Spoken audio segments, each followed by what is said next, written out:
సరే రండి, దేవుని యొక్క వాక్యంలో నుండి ఒక మాట జ్ఞాపకం చేసుకుంటూ వద్దాం. ఈ యొక్క సాయంకాల సమయంలో యవనస్తుల కూడికలో కొన్ని మాట జ్ఞాపకం చేసుకుంటూ వద్దాం. రండి, అపోస్తలుడైన పౌలు ఎఫెసీయులకు రాసిన పత్రిక. అపోస్తలుడైన పౌలు ఎఫెసీయులకు రాసినటువంటి పత్రిక 2వ అధ్యాయం 13వ వచనం. అపోస్తలుడైన పౌలు ఎఫెసీయులకు రాసిన పత్రిక 2వ అధ్యాయం 13వ వచనాన్ని అందరం కలిసి చదువుకుందాం. అందరం కలిసి, అయినను మునుపు దూరస్తులైన మీరు ఇప్పుడు క్రీస్తు యేసునందు క్రీస్తు రక్తం వల్ల సమీపస్తులై ఉన్నారు. కాబట్టి మునుపు దూరస్తులైన మీరు క్రీస్తు యేసునందు క్రీస్తు రక్తం వల్ల ఇప్పుడు ఎలా ఉన్నారు? సమీపస్తులై ఉన్నారని దేవుని వాక్యం సెలవిస్తుంది. అయితే ప్రియులారా, ఇక్కడ జాగ్రత్తగా గమనించినట్లయితే మనము గత 3 రోజుల నుంచి నైట్ వర్తమానంతో కంప్లీట్ అయిపోయింది.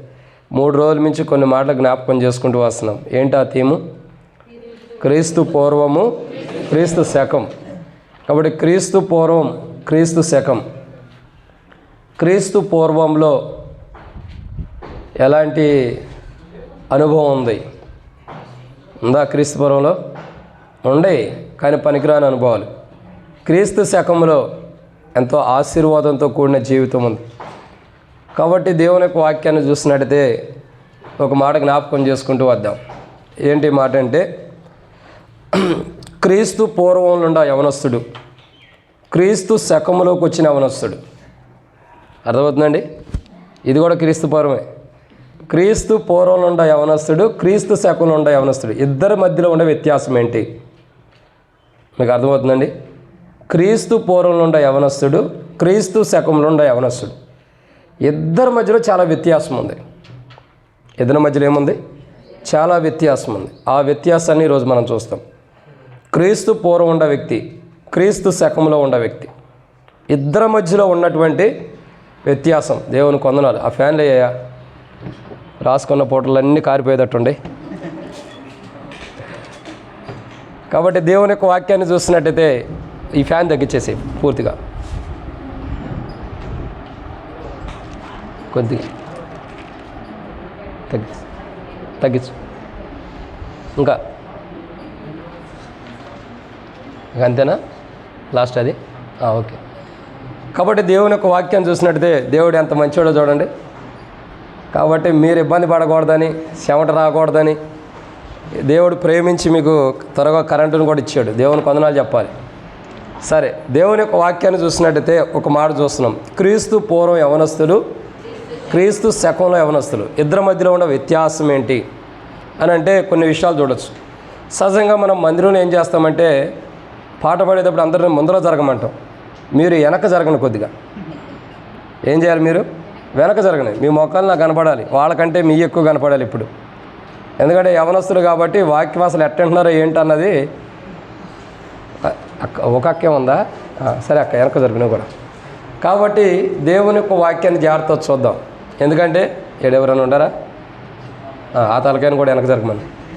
కాబట్టి దేవుని యొక్క వాక్యాన్ని చూసినట్టే క్రీస్తు పూర్వం ఉండ యవనస్తుడు ఎలా ఉన్నాడు, క్రీస్తు శకంలోకి వచ్చిన యవనస్తుడు ఎలా ఉన్నాడు. ఎందుకంటే ఈ మాట చాలా ఇంపార్టెంట్. క్రీస్తు పూర్వం యవనస్తుడు, క్రీస్తు శకం యవనస్తుడు, ఇద్దరి మధ్యలో ఉన్న వ్యత్యాసాన్ని ఈరోజు మనం చూస్తున్నాం. వాటిని మనం చూడక మునుపు ప్రభు నడిపింపు కొరకే చిన్న ప్రార్థన. ఓకేనా? రండి ప్రార్థన. మమ్మల్ని మిక్కిలి ఎక్కువగా ప్రేమించిన ప్రియ పరలోకపు తండ్రి, పరిశుద్ధుడు అయిన దేవా, మీకు స్తోత్రములు. ఈ సమయంలో కొన్ని మాటల వాక్యం ధ్యానించబోతున్న సహాయం చేయండి. దాసుడి కన్ను యజమానుడి వైపు చూస్తున్నట్లు, దాసురాలు కన్ను యజమానుల వైపు చూస్తున్నట్లు మా కన్నులు మీ వైపు వీక్షిస్తుండగా సహాయం అనుగ్రహించండి. నీ ప్రజల పక్షాన నీకున్న దయ చొప్పున దయతో జ్ఞాపకం చేసుకోనండి. క్రీస్తు పూర్వం యవనస్తులు ఎలా ఉండారు, క్రీస్తు శకంలోకి వచ్చిన తర్వాత యవనస్తులు ఎలా ఉండారు దేవా, ఇద్దరి మధ్యలో ఉండే వ్యత్యాసం, మీరు రావటం ద్వారా ఎంత వ్యత్యాసం ఉందో ఇవన్నీ మేము గమనించుకున్న వారమై, మా జీవితాల్లో కూడా పరీక్షించుకుని జాగ్రత్త కలిగిన వారమై ముందరికి వెళ్ళినట్టు సహాయం చేయండి. తెరవబడిన ఆకాశం మాకు అనుగ్రహించండి. వాక్యం ధ్యానించడం కొరకే తెరవబడిన ఆకాశం మాకు అనుగ్రహించి, ఆకాశం ఇప్పి పట్టదానంత విస్తారమని పరిశుద్ధాత్మను అభిషేకించండి. నాతో మాతో మీరు మాట్లాడమని ప్రార్థన చేస్తున్నాం. నేను వట్టువాడిని, మట్టివాడిని, నిష్ప్రయోజకమైన వాడిని అని ఒప్పుకుంటున్నా ప్రభా. దాసుడి కన్ను యజమానుడి వైపు చూస్తున్నట్లు, దాసురాలు కన్ను యజమానుల వైపు చూస్తున్నట్లు మా కన్నులు మీ వైపు వీక్షిస్తుండగా సహాయం గురించి మహిమ పొందండి.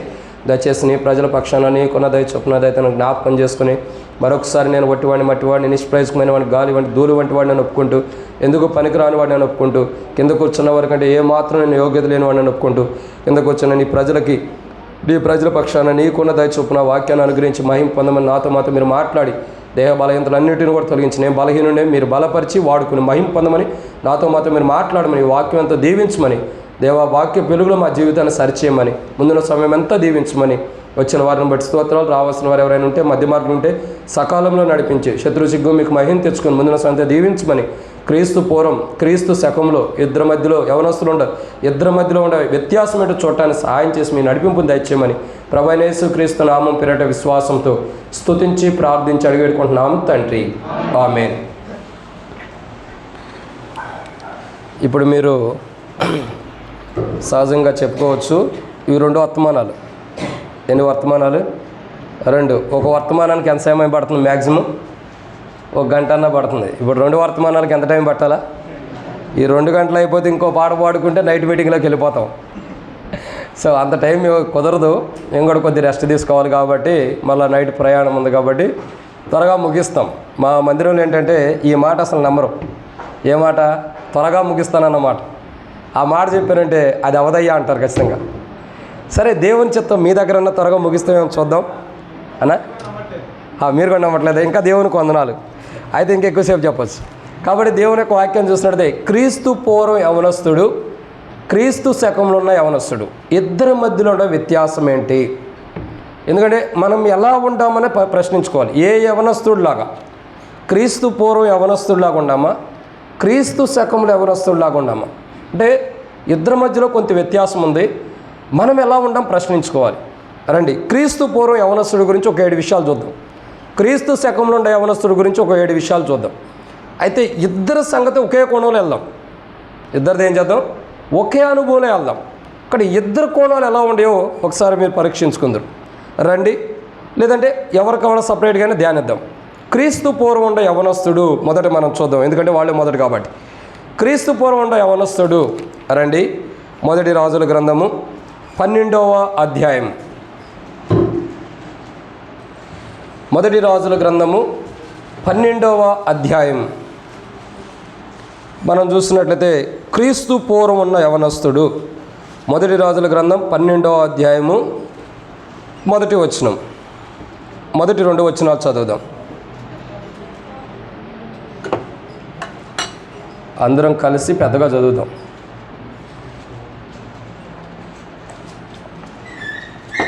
ఇప్పుడు గుర్తుపెట్టుకోండి, ఇది సంఘ ప్రార్థన కాదు, బైబిల్ స్టడీ కాదు, ఆరాధన కాదు, స్పెషల్ మీటింగ్ సువార్త కూడిక కాదు, యవనస్తుల కూడిక.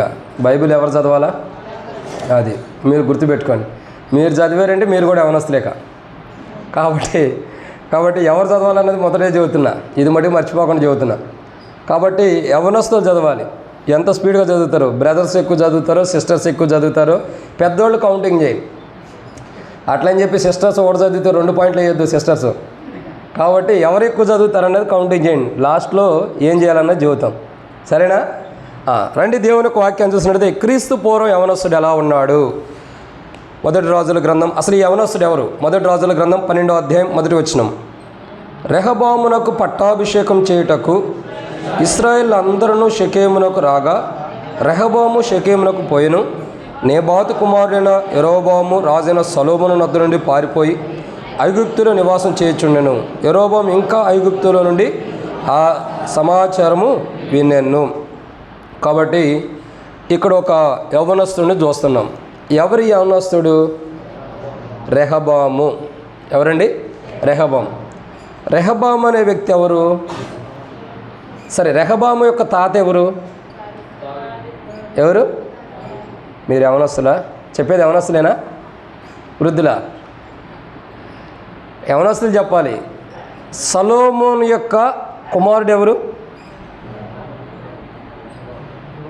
సొలొమోను కుమారుడు ఎవరు? సొలొమోను నానెవరు? సరే, రెహబాము యొక్క తాత ఎవరు? సరే, రెహబాము యొక్క తాతగారేమో దావీదు, సొలొమోను యొక్క తండ్రి ఎవరు? రాజైన దావీదే. ఇద్దరు ఒకటే.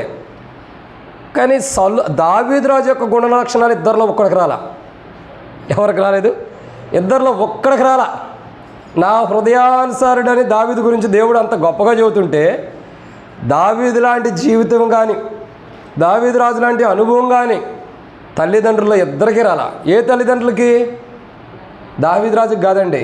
దావీదు రాజు తర్వాత పుట్టిన కుమారుడైన సొలొమోను, తన కుమారుడైన రెహబాము. అందుకే ఆవు చేలో మేస్తే దూడొచ్చి గట్టు మీద మేసిద్దా? ఆవు ఎక్కడ మేసిందో దాని పిల్ల కూడా అక్కడే మేసిద్ది. సొలొమోను ఎట్టున్నాడు? కుమారుడు కూడా అట్టగెళ్ళిపోతున్నాడు. మొదట్లో దేవుని మందిరం కట్టించి మంచి అనుభవం ఉన్నాడు. రాను రాను రాజుగారి గుర్రం గుడ్డిదైనట్టు గుడ్డిదైపోయాడు. ఇక ఏం చేశాడు? ఎన్ని వందల మంది పెళ్లి చేసుకున్నాడు? 700 మంది అక్క, 700 మంది రాణీల్ని, 300 మంది ఇక ఉపపత్నులు అంటే అది మీరు అర్థం చేసుకోండి. కాబట్టి 1000 మంది ఓ రకంగా చెప్పాలంటే భార్యలు చాలదేమో. లోకం మొత్తం సంచారం చేస్తే ఇంకెక్కువ తీసుకునేవాడేమో. ఎంతమంది భార్యలు? ఒక భార్య ఉంటేనే ఆ భార్యతో ఏగలేక మిద్ది మీదకి ఎక్కాలని ఇష్టపడేవాళ్ళు చాలామంది ఉంటారు.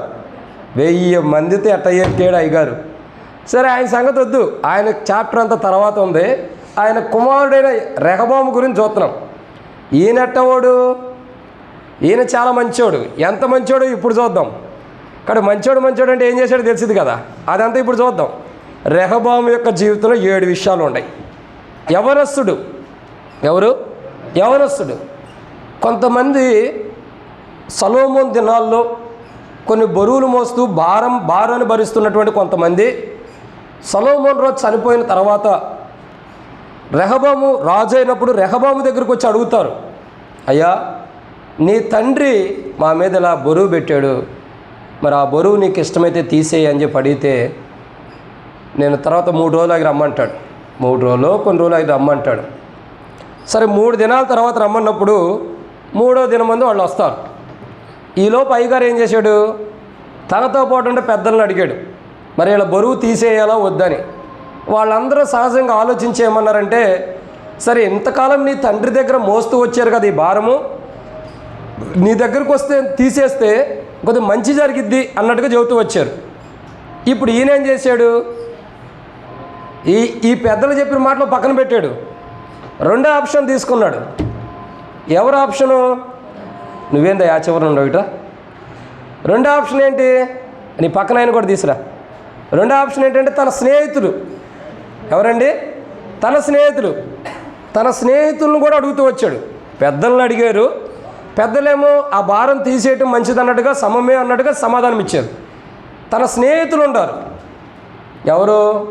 తొంటరోళ్ళు, చెప్పిన మాట అస్సలు విన్నోళ్ళు, పిచ్చి పిచ్చిగా జీవించేవాళ్ళు. వాళ్ళు ఈయన స్నేహితులు అయ్యారు. ఈయన దరిద్రం, అది వాళ్ళ అదృష్టం.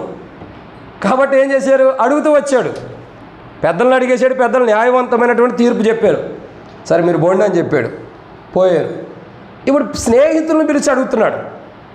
తనతో పాటు పెరిగినటువంటి స్నేహితులు, తనతో పాటు ఎదిగినటువంటి వారిని పిలిచి, ఒరే మా నాన్న ఉన్నప్పుడు వీళ్ళ మీద భారం పెట్టాడంట, వీళ్ళు వచ్చి నన్ను ఆ భారం తగ్గించమని అడుగుతున్నారు, తీసేస్తే మంచిదా పెడితే మంచిదా? వీళ్ళు ఎట్టంటి వాళ్ళు అంటే రెహబాము 3 ఆకులు చదివితే వీళ్ళు 9 ఆకులు చదివినోళ్ళు. ఆయన్ని ముంచడానికి ఎంతో ఎదురు చూస్తున్నారు. ఇప్పుడు జరుగుతున్న సందర్భం ఏంటి చెప్తున్నారు? ఏమని చెబుతున్నారు తెలుసా? వారు పిచ్చోడని చెప్పాల్సింది ఏంటో తెలుసా? నా తండ్రి కాడి కంటే, నా తండ్రి నమ్ముకుంటే నా చిటికిన వేలు బరువు ఎక్కువ అని చెప్పి నువ్వు చెప్పాల్సింది చెప్పు, కాడి ఇంక ఎక్కువ చేయగానే తక్కువ చేయొద్దు అన్నారు. ఇప్పుడు ఈ యవనస్తుడు ఏం చేస్తున్నాడు? ఓ పక్కన పెద్దలు మంచి మాటలు చెప్పారు. నీ రాజ్యం బాగుండాలంటే, యవన ప్రాయంలో రాజయ్యవు, నువ్వు రాజుగా ఉండాలంటే నీకు ఉండాల్సిన క్వాలిటీస్ ఏంటంటే, ఎవరైనా తప్పు అని ఒప్పుకున్నప్పుడు క్షమించే మనస్తత్వం ఉండాలి, వారిని దగ్గర తీసుకోవాలి. మనం చూస్తూ వచ్చాం కదా ఇంతకుముందు వర్తమానంలో కూడా, యేసు ప్రభువారు ఇస్కరియోతు యోధాను క్షమించి కూడా దగ్గర తీసుకున్నాడు. ఆ మనస్తత్వం ఉండాలి. కానీ రెహబాములో అది లేదు. పెద్దలు చెప్పిన మాటను పక్కన పెట్టాడు. తనతోటి స్నేహితులు చెప్పిన మాటలు వింటున్నాడు. తనతో ఉన్న స్నేహితులు చెప్పిన మాట విని ఏం చేస్తున్నాడు? ఈయన యవనస్తుడే కదా, మరి ఏం చేస్తున్నాడు అని అంటే ఒక 7 విషయాలు ఉన్నాయి. దాంట్లో మొదటి మాటను చూద్దాం రండి. 1 రాజుల గ్రంథము 12వ అధ్యాయం 13వ వచనం. మొదటి రాజుల గ్రంథం 12వ అధ్యాయం 13వ వచనం. అప్పుడు రాజు పెద్దలు చెప్పిన ఆలోచన నిర్లక్ష్య పెట్టి చాలన్న ఏమైందండి? పెద్దలు చెప్పిన ఆలోచనని నిర్లక్ష్య పెడుతున్నాడు. పెద్దలు ఏమని చెబుతున్నారు? వద్దులే, వాళ్ళ మీద ఉంటే బరువు తీసేయి, వాళ్ళు ఎందుకు చాలా నుంచి బాధపడుతున్నారు కదా నీ తండ్రి ఇంతకాలం నుండి, ఇప్పుడైనా బరువు తీసే వాళ్ళు కొద్దిగా తేలిగ్గా ఉంటారన్నట్టు చెబుతున్నారు. సరే, వీళ్ళు చెప్పిన మాట మంచిదే, కానీ ఈయన ఏం చేస్తున్నాడు?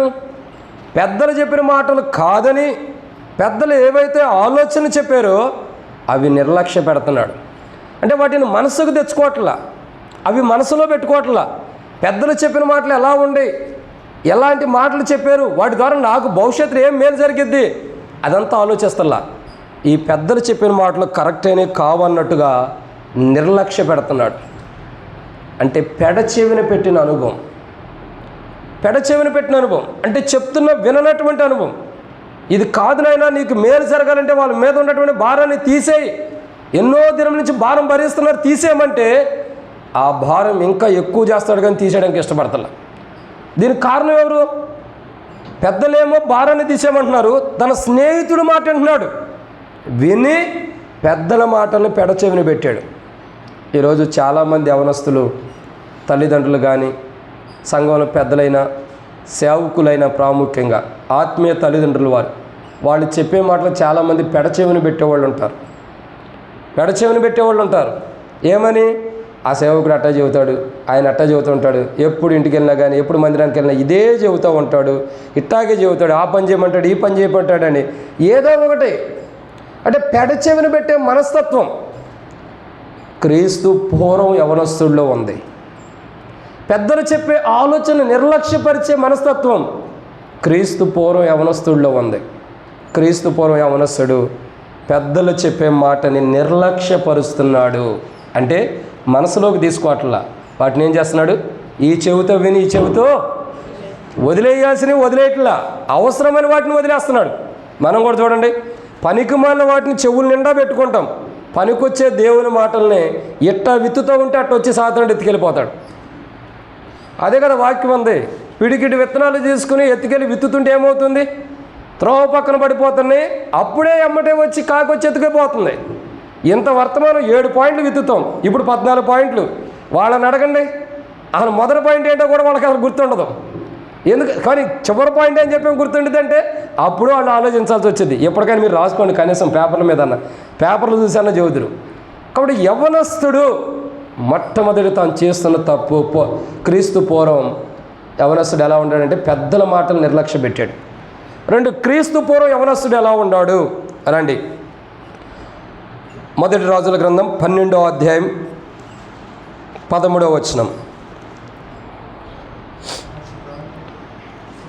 మొదటి రాజుల గ్రంథం 12వ అధ్యాయం 13వ వచనం.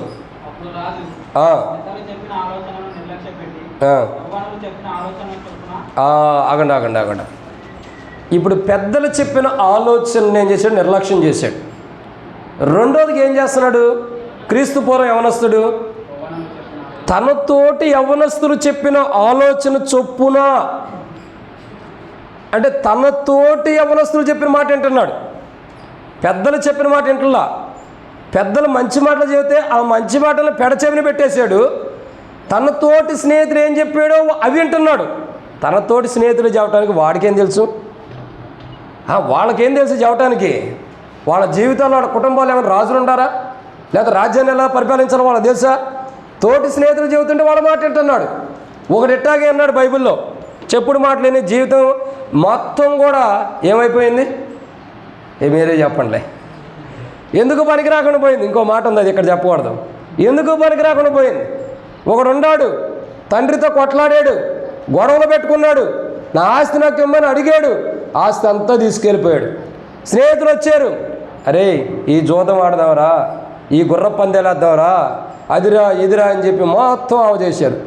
వీడి దగ్గర మొత్తం అయిపోతూ ఉంటే ఒకడొకడు సర్దుకుంటున్నాడు. తెలియగలవాడు ముందరే విడిచిపెట్టి వెళ్తున్నాడు, తెలియ తక్కువ కొద్దిగా ఆలస్యంగా ఆయన్ని విడిచిపెడుతున్నాడు. ఎట్టయితే చివరికి అందరూ తెలియగలవాళ్ళు అనిపించుకున్నారు. ఎందుకు? అందరూ విడిచిపెట్టారు. ఇప్పుడు ఈ అయ్యగారికి తినడానికి లేదు. ఒకప్పుడు అంతా తీసుకొచ్చాడు, వ్యాపారం చేద్దాం, అది చేద్దాం, ఇది చేద్దాం అని చెప్పగానే చెప్పుడు మాటలేని తండ్రితో గొడవాడి తెచ్చుకున్నాడు. ఇప్పుడు చూడగా ఏమీ లేదు. ఇప్పుడు ఏముంది? పందులు తినే పొట్టు తప్పకేం లేదు. అక్కడికి వెళ్ళి ఏమంటున్నాడు? మళ్ళీ నా తండ్రి ఎదుటికి వెళ్తా. తండ్రి, పరలోకం విరోధిగా ఎదుటి నేను పాపం చేశాను, నీ బిడ్డగా ఉండడానికి యోగ్యుని కానని క్షమాపణ అడిగి, నా తండ్రి ఇంట్లో అనేక మంది పనివారు ఉన్నారు, వారిలో ఒకటిగా పనివాడిగా నేను జాయిన్ అవుదామని తిరిగి వచ్చాడు. ఈ వ్యక్తి చేసిన తప్పేంటి? తండ్రితో గొడవాడి ఉన్న ఆస్తిని మొత్తం తీసుకెళ్ళిపోయి చెప్పుడు మాటలు విని ఆస్తి మొత్తం, తండ్రి ఆస్తి మొత్తం వ్యర్థంగా ధారగతం చేస్తూ వచ్చాడు. పోయిన ఆస్తి తిరిగి వచ్చిద్దా? తిరిగి రాదు. నాశనం చేస్తూ వచ్చాడు. అంతా పోయిన తర్వాత తండ్రి దగ్గరకు వచ్చాడు. పిచ్చోడు అయిపోయాడు, గడ్డం పెరిగిపోయింది, మరి ఇంకెట్ట ఉంటాయో ఏందో తెలియదు. బట్టలు చిరిగిపోయిన పందులు మేపోవాడికి ఎట్ట ఉంటాయి, బట్టలు చిరిగి ఉండయో మంచిగా ఉండో తెలియదు, మురుగ్గా ఉండి ఎట్ట ఉండయో తెలియదు, నల్ల ముఖం అయిందో తెల్ల ముఖం అయిందో తెలియదు. తండ్రి దగ్గర ఉంటే తెల్ల ముఖం, అక్కడికి వెళ్తే ఎండలోకి వెళ్తే నల్ల ముఖం అయి ఉండొచ్చు. అసలు ఏ ముఖం అయిందో తెలియని స్థితిలో ఉన్నాడు. కానీ తండ్రి గుర్తుపట్టాడు, ఇంటికి రాగానే కౌగులించుకున్నాడు. సరే, అది క్రీస్తు శకములు. అది క్రీస్తు పూర్వంలో ఏం చేస్తున్నాడు? యవ్వనస్తులు మాట అంటున్నాడు, తన తోటి యవ్వనస్తుల మాట. చాలామంది చేసే తప్పులు ఇవే, చాలామంది చేసే పొరపాట్లు ఇవే. దేవుని మాటలు వినరు, దేవుని వాక్యం వినరు, దేవుడు చెప్పే మాటలు, దైవ దాసులు కానీ దేవుని సేవకులు కానీ అనుభవపూర్వకంగా కూర్చోబెట్టి మనం చెప్పే మాటలు యవ్వనస్తులు వినరు. మరి ఏమంటారు? రే, ఈ ఫోన్లో వాడెవడో సినిమా గురించి రివ్యూ పెట్టాడ్రా, భలే ఉంది. వాడెవడో సినిమా ఫట్ అని పెట్టాడ్రా, భలే ఉంది. హిట్ అని పెట్టాడ్రా, భలే ఉంది. ఈ సీరియల్లో అది బాగుంది, ఆ సీరియల్ అక్కలు ఉంటారుగా, ఈ సీరియల్లో అది బాగుంది, ఆ సీరియల్ ఇది బాగుంది. కొత్తగా ట్రెండ్ మారిపోయింది. టిక్లకు పోయి ఇప్పుడు ఏమొచ్చినాయి? ఇన్స్టాగ్రామ్, ఇంకా ఫేస్బుక్. మన ఫేస్లో ఉన్న బుక్ అంతా ఉంది. ఇంకా అసలే స్నాప్డీల్, ఇంకా స్నాప్ అంటే ఇంకా అసలు యూట్యూబ్ షార్ట్స్ చెప్పరే, ఆ యూట్యూబ్ షార్ట్స్ వీటిల్లో నిమగ్నమైపోతున్నారే కానీ దేవుల్లో ఎవడ నిమగ్నం అవుతున్నాడు? ఇక మాలాంటి వృద్ధి లేదో దేవుని నమ్మేమని దేవుని మందిరానికి రావటం, మా బాధ తట్టుకోలేక, తల్లిదండ్రులు మా భారం తట్టుకోలేక మందిరానికి వస్తున్నారే కానీ యవ్వనస్తులు దేవుడంటే ఆశ లేదు. ఇప్పుడు చూడండి, ఈ యవ్వనస్తుడు ఎలా ఉన్నాడు? పెద్దలు చెప్పిన మాటలు నిర్లక్ష్య పెట్టాడు. తన తోటి వారు చెప్పే మాట వింటున్నాడు. వాళ్ళు ఎలాంటి వారు? పనికిమాలిన వాళ్ళు, మొదటి రకం వాళ్ళే. పనికొచ్చే వాళ్ళ కాదు, పనికి రాని వాళ్ళు మొదటి రకం వాళ్ళే. రెహబాము యొక్క స్నేహితులే. వాళ్ళ మాటలు వింటున్నారు. అంటే ఇక్కడ అర్థం ఏంటో తెలుసా? చెప్పుడు మాటలు వింటాం. చాలామంది యవ్వనస్తులకి ఇదే ఉంది, చెప్పుడు మాటలు వింటారు. చెప్పుడు మాటలు ఏం చేస్తారు? నష్టపోతారు. చెప్పుడు మాటలు వింటాం ద్వారా చాలా నష్టపోతారు. చాలా విషయాల్లో నష్టపోయారు చాలామంది ఉంటారు. జాగ్రత్త, యవ్వనస్తుడిగా అనేక విషయాల్లో నువ్వు నష్టపోవద్దు. ఆ మధ్యకాల సమయంలో ఒక ప్రాంతంలో కరీంనగర్ దాటిన తర్వాత పెద్దపల్లి అని ఉండుద్ది. పెద్దపల్లి దగ్గర సెంట్నర్ కాలనీ అని ఒకటి ఉంది. అక్కడ ఒక యవ్వనస్తుడు ఒక సహోదరిని ప్రేమించాడంట. ఈ ప్రేమించిన ఆయన ఎవరు? రక్షించబడ్డాడు, మారుమనసు పొందాడు, బాప్తిసం కూడా తీసుకున్నాడు. ఎవరు? బాప్తిసం కూడా తీసుకున్నాడు. అన్నీ అయిపోయిన తర్వాత ఈ యవ్వనస్తుడు ఏం చేశాడంటే, ఒక అమ్మాయిని ప్రేమించాడంట. ఆ ప్రేమించిన అమ్మాయి ఏం చేసింది? నువ్వంటే నాకు ఇష్టం లేదనో ఎట్టగో గొడవాడింది, ఫోన్లో కట్ చేసింది. ఈయన కట్ చేసుకోవడానికి వెళ్ళిపోయాడు. ఏం కట్ చేసుకోవడానికి? మెడ కట్ చేసుకోవడం కాదు, జీవితమే కట్ చేసుకోవడానికి. ట్రైన్ ఎదుటెళ్ళి నుంచున్నాడు. అది పెదపల్లిలో నుండి దాటుకుంటా స్పీడ్గా వెళ్తుంది ఎక్స్ప్రెస్. సడన్గా వచ్చింది, గుద్దేసింది, చచ్చిపోయాడు. పరవాసిని పాట పాడాల్సి వచ్చింది. చాలా జాగ్రత్తగా ఉండాలి యవ్వనస్తులంటే. చాలా జాగ్రత్త కలిగిన జీవితం ఉండాలి. చెప్పుడు మాటలు విని నష్టపోయాడు చాలామంది ఉంటారు. స్నేహితుల మాటలు విని వాళ్ళట్ట వీళ్ళెట్ట, వాళ్ళు నేను చూస్తున్నారు, వీళ్ళు నేను చూస్తున్నారని ఎన్నో మాటలు చెప్పి యవ్వనస్తులు చాలామంది చెడగొట్టేవారు చాలామంది ఉంటారు. వారిలో రెహబాము స్నేహితులు కూడా రెహబామును చెడగొడుతున్నారు. మంచి మాటలు చెబుతల్లా. ఒక రాజు కుమారుడు అయి ఉండి, తన తాతగారు మంచి రాజు అయి ఉన్నాడు, తన తండ్రి రాజు అయి ఉన్నాడు, దేవుని మందిరం కట్టించాడు. అంత గొప్ప కుటుంబంలో పుట్టినవాడు బుద్ధిహీనుడుగా జీవిస్తున్నాడు. ఒకసారి మన తల్లిదండ్రులు ఎంతో విశ్వాసులు, మన తాతలు మన తల్లిదండ్రులు ఎంతో నమ్మకస్తులుగా విశ్వాసులుగా దేవుని మందిరంలో ఉండా, యవనస్తులుగా మనమైతే బుద్ధిహీనులాగా జీవిస్తాం. ఇక్కడ చూడండి, బుద్ధిహీనుడిలాగా జీవిస్తున్నాడు.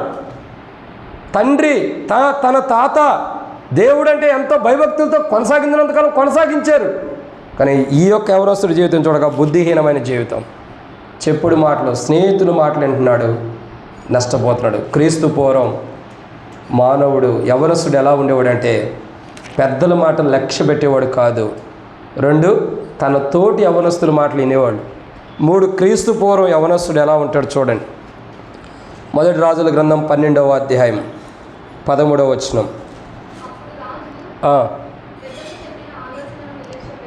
అక్క భోంచేసావా? కొద్దిగా పెద్దగా చదువు అక్క. మీ అమ్మగారు ఉందాడా? ఇంటికాడ ఇదే కొంత అక్క, ఇంకా పెద్దగా వచ్చిద్దా?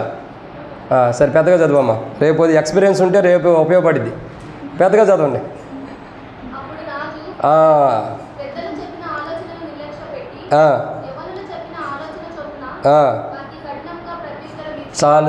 చాలమ్మా.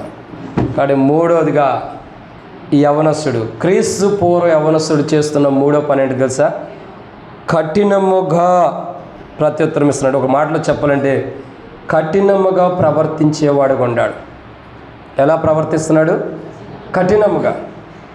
క్రీస్తు పూర్వం యవనస్తులు చాలా కఠినులుగా ఉంటూ వచ్చేవాడు. ఈరోజు కూడా అలాంటి యవనస్తులు ఉండాలి. శిలువ కార్యం ఏ యవనస్తుడి హృదయం అయితే జరగలేదో వాళ్ళందరూ కూడా కఠినమైన జీవితం. ఎన్నో రోజుల నుంచి, ఎన్నో దినముల నుండి, ఎన్నో రోజుల నుంచి వాక్యం వింటూ వస్తాం, కానీ మన హృదయం కరగదు, కఠినమైపోయింది. చూడండి, ఒకరోజు కఠినమైన వాడు ఏమయ్యాడో తెలుసా? ఫరో అనే వ్యక్తి ఉన్నాడు. దేవుడు మాట్లాడుతున్నాడు, ఆయన హృదయాన్ని కఠినం చేసుకున్నాడు. దేవుని ప్రజలు దేవుని ఆరాధించడం పంపించమంటే పంపించుకోమంటే కఠినపరుచుకున్నాడు హృదయాన్ని. ఒక కాలం వచ్చింది, ఎర్ర సముద్రం దగ్గరికి వెళ్ళాడు. ఎర్ర సముద్రం పాయలుగా చేయబడింది. ఎర్ర సముద్రం మధ్యలో కూరుకుపోయిన వాడు ఉన్నాడు. తప్పించుకోవడానికి అవకాశం లేదు, దారి తప్పడానికి అవకాశం లేదు, తప్పించుకుని బయటికి రావడానికి అవకాశం లేదు. ఎర్ర సముద్రం మధ్యలో హృదయం కఠినం చేసుకున్న వ్యక్తి దారుణంగా తన ప్రాణాన్ని విడవాల్సి వచ్చింది. హృదయాన్ని కఠినం చేసుకోకూడదు, జీవితం కఠినమైనది ఉండకూడదు. యవనస్తులంటే దేవుని చేత యవనస్తులు తమ నడకను శుద్ధి చేసుకుంటారు. నీ వాక్యంను జాగ్రత్త చూసుకుంటే కదా. పెద్దల మాటలు వినాలన్నా, స్నేహితుల మాటలు వినుకోకుండా, హృదయం కఠినం చేసుకోకుండా ఉండాలంటే దేవుని వాక్యం ఇంపార్టెంట్ మానవుడికి. కీర్తనల గ్రంథం 119వ అధ్యాయం 9వ వచనం కాడి నుంచి 11వ వచనం పెడితే వచ్చింది, నీ వాక్యమే యవనస్తుల యొక్క నడక శుద్ధి చేస్తుంది. వాక్యం ఇంపార్టెంట్. కానీ రెహబాము యొక్క జీవితంలో వాక్యం యొక్క అనుభవం లేదు, కఠినమైన అనుభవం. ఎలాంటి కఠినమైన అనుభవం? ఫరో లాంటి కఠినత్వం కలిగిన అనుభవం ఉంది. ఆ కఠినత్వమే రెహబాము నాశనానికి దారితీసింది. ఆ కఠినత్వమే రెహబాము నష్టపోయేటట్టు చేసింది. ఈరోజు కఠిన హృదయం కలిగిన మన జీవితం ఒకరోజు నష్టపోకముందే జీవితం మార్చుకోవాలి. నేను కూడా ఎలాంటి వాడినే, ఎవరైనా చెప్పినా వినేవాడిని కాదు.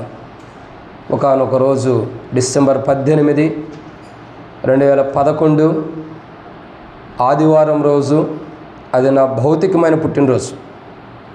ఆ రోజు ప్రభు మందిరానికి వెళ్ళా. మా అమ్మగారు ఇప్పుడు లేదు, ప్రభు దగ్గరికి వెళ్ళింది. ఆ మొండప్పుడు చెబుతూ ఉండేది, అరే నువ్వు యేసు ప్రభు నమ్ముకోరా, పరలోక రాజ్యం ఉంది, నువ్వు ఒక్కసారైనా దేవుని మందిరంలో గడపరా అనేది. నేను మా అమ్మగారు బ్రతికున్నంతకాలం అసలు దేవుని మందిరానికి వెళ్తానికి ఇష్టపడేవాడినే కాదు. దేవుని మందిరానికి వెళ్తానికి ఇష్టపడేవాడిని కాదు. నా ఇష్టానుసారమైన జీవితాన్ని జీవించేవాడిని. బాలకృష్ణ పుట్టినరోజుకి ఫ్లెక్సీలు వేసి కేక్ కట్ చేసేవాళ్ళం. ఎన్టీఆర్ పుట్టినరోజుకి కేక్ కట్ చేసేవాళ్ళం ఫ్లెక్సీలు వేసి. సినిమా రిలీజ్ అయితే చాలు ఫ్లెక్సీలు పెట్టడం. ఇంటికాడ వాళ్ళు డబ్బులు అడిగేవాళ్ళు కాదు. ఈ డబ్బులన్నీ ఇటే పోయాయి, అట్ట పోయే. ఇప్పుడు ఏమి లేకుండా తల మీద జుట్టు కూడా పోయింది. కాబట్టి ఎన్నో ఇట్లా వ్యర్థంగా పాడు చేసుకుంటూ వచ్చేవాడిని. అమ్మగారు చెప్పింది, జీవితంలో ఒక్కరోజు దేవుని మందిరంలో గడపరా అని చెప్పింది. నాకు అప్పుడు ఆమె చెప్పిన మాట విలువ తెలియదు. ఎందుకంటే నా జీవితం అప్పుడు ఎట్లుండేది తెలుసా? పైకి పెట్టారు మైకులు, ఆపేసి. నా జీవితం ఎలా ఉండేదంటే, ఆపేసి, చాలా దారుణంగా ఉండేది. ఓ పక్క మా అమ్మగారు ప్రార్థన చేసుకుంటూ ఉంటే, ఇంకో పక్క సాయిబాబా ఫోటో పెట్టుకుని పూజ చేసుకుంటూ ఉండేవాడిని. మంత్రాలు వచ్చాయి, ఏమొచ్చాయి కాదు. 2 పూలు అందరూ పూజారి టేస్తాడుగా, మనం కూడా టేత కూర్చునేవాడిని. ఒక పువ్వు 4 ఒక్కలు చేసి దాని మీద ఏత్తా కూర్చునేవాడిని ఫోటో మీద. ఏం లేదు, ఆ బొమ్మను చూస్తే నాకు ఇష్టం, అందుకని ఆ ఫోటోల మీద టేత్తా ఉండేవాడిని. తిరుపతి పోయి 3 సార్లు గుండు గోకించుకొచ్చా. ఈసారి గుండు గీకించుకోవడానికి కూడా జుట్లేదు. అట్ట అయిపోయింది పరిస్థితి. అంత దారుణంగా జీవించాను. తిరుపతి కొండ మీద బస్సులో వస్తూ ఉంటే ఆ బస్సు స్పీడ్గా తోలుతుంటే లోపల భయం పుట్టింది. అప్పుడు అనుకున్న యేసుప్రభువా, నేను కానీ బతుకుండి చక్కగా కొండ కింద దాకా వెళ్తే నీ మందిరానికి వచ్చేస్తా. మనం మాట మీద నిలబడతామేంటి అంటామే కానీ మందిరానికి వెళ్ళా. ఇష్టానుసారంగా జీవిస్తూ వచ్చా. ఒక కాలం వచ్చింది, ఇప్పుడు పెట్టేయా. డిసెంబర్ 18వ తారీఖు అది నా పుట్టినరోజు. హెబ్రోన్ చర్చిలోకి వెళ్ళాను. అంతకుముందు నేను టాటా కంపెనీలో జాబ్ చేస్తూ ఉండేవాడిని. ఉదయం 10 గంటలకు వెళ్తే 12 గంటలకు డ్యూటీ అయిపోయేది. 2 గంటలే డ్యూటీ. నెలకు 10,000 ఆ దినాల్లో. ఇప్పుడంటే ఇంకా చాలా ఎక్కువైపోయేది. 2 గంటలే డ్యూటీ, చాలా మంచి జాబ్. అలాంటి జాబ్ చేస్తూ ఈరోజు ఆదివారం కదా, నా జీవితం ఎట్టుండేదంటే, అంతకుముందు దేవుని మందిరానికి వెళ్ళేవాడిని కానీ అంత రక్షణ అనుభవం లేదు. ఎట్లా వెళ్ళేవాడిని అంటే, మా అమ్మగారు హెబ్రోన్ సహవాసం. మా అమ్మగారు వివాహం చేసుకున్న తర్వాత, అమ్మమ్మ గారి ఊరి నుండి వివాహం చేసుకున్న తర్వాత మా సొంత గ్రామానికి వచ్చిన తర్వాత ఒక్కరోజు కూడా చర్చికి వెళ్ళా. ఎక్కడ? మా సొంత గ్రామంలో. ఎందుకంటే హెబ్రోన్ తప్ప ఇంకో దానికి వెళ్ళదు మా అమ్మగారు. మా అమ్మగారు హెబ్రోన్ సహవాసం తప్ప ఇంకో దాంట్లోకి వెళ్ళదు. ఎంతోమంది సేవకులు వచ్చి అడిగేవాడు మా ఊర్లో, రామ్మ ఒకసారి మందిరం కంటే మీ దగ్గరకు రాను, మరి కావాలంటే మా అమ్మ వాళ్ళ ఇంటికి వెళ్తాననేది. దగ్గరే వెళ్ళేది, 30 కిలోమీటర్లు. అట్లా ప్రార్థన జీవితం. నన్ను కూడా అందుకే అమ్మమ్మ వాళ్ళ ఇంటికాడే చదువుకోమని ఆడే పడేసింది. మా పుట్టిల్లు మా ఊరు నాకు ఇప్పటికీ సరిగ్గా తెలియదు. మా అమ్మమ్మ ఊరు అయితే అన్నీ తిరిగి వస్తా. సరే, ఎటోగా జరిగింది జీవితం, అట్లా వెళ్ళిపోయింది. చివరికి జాబ్ వచ్చింది, జాబ్ చేస్తూ ఉన్నాం. హెబ్రోన్కి వెళ్తే పొద్దున్నే మొదలేస్తే సాయంత్రం 5 అయ్యేది.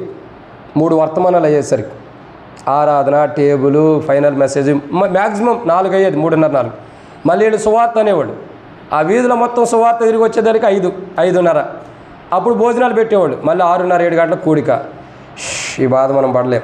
ఆదివారం అసలుకే సెలవు వచ్చింది, దీన్ని వేస్ట్ చేసుకోవడం దేనికని.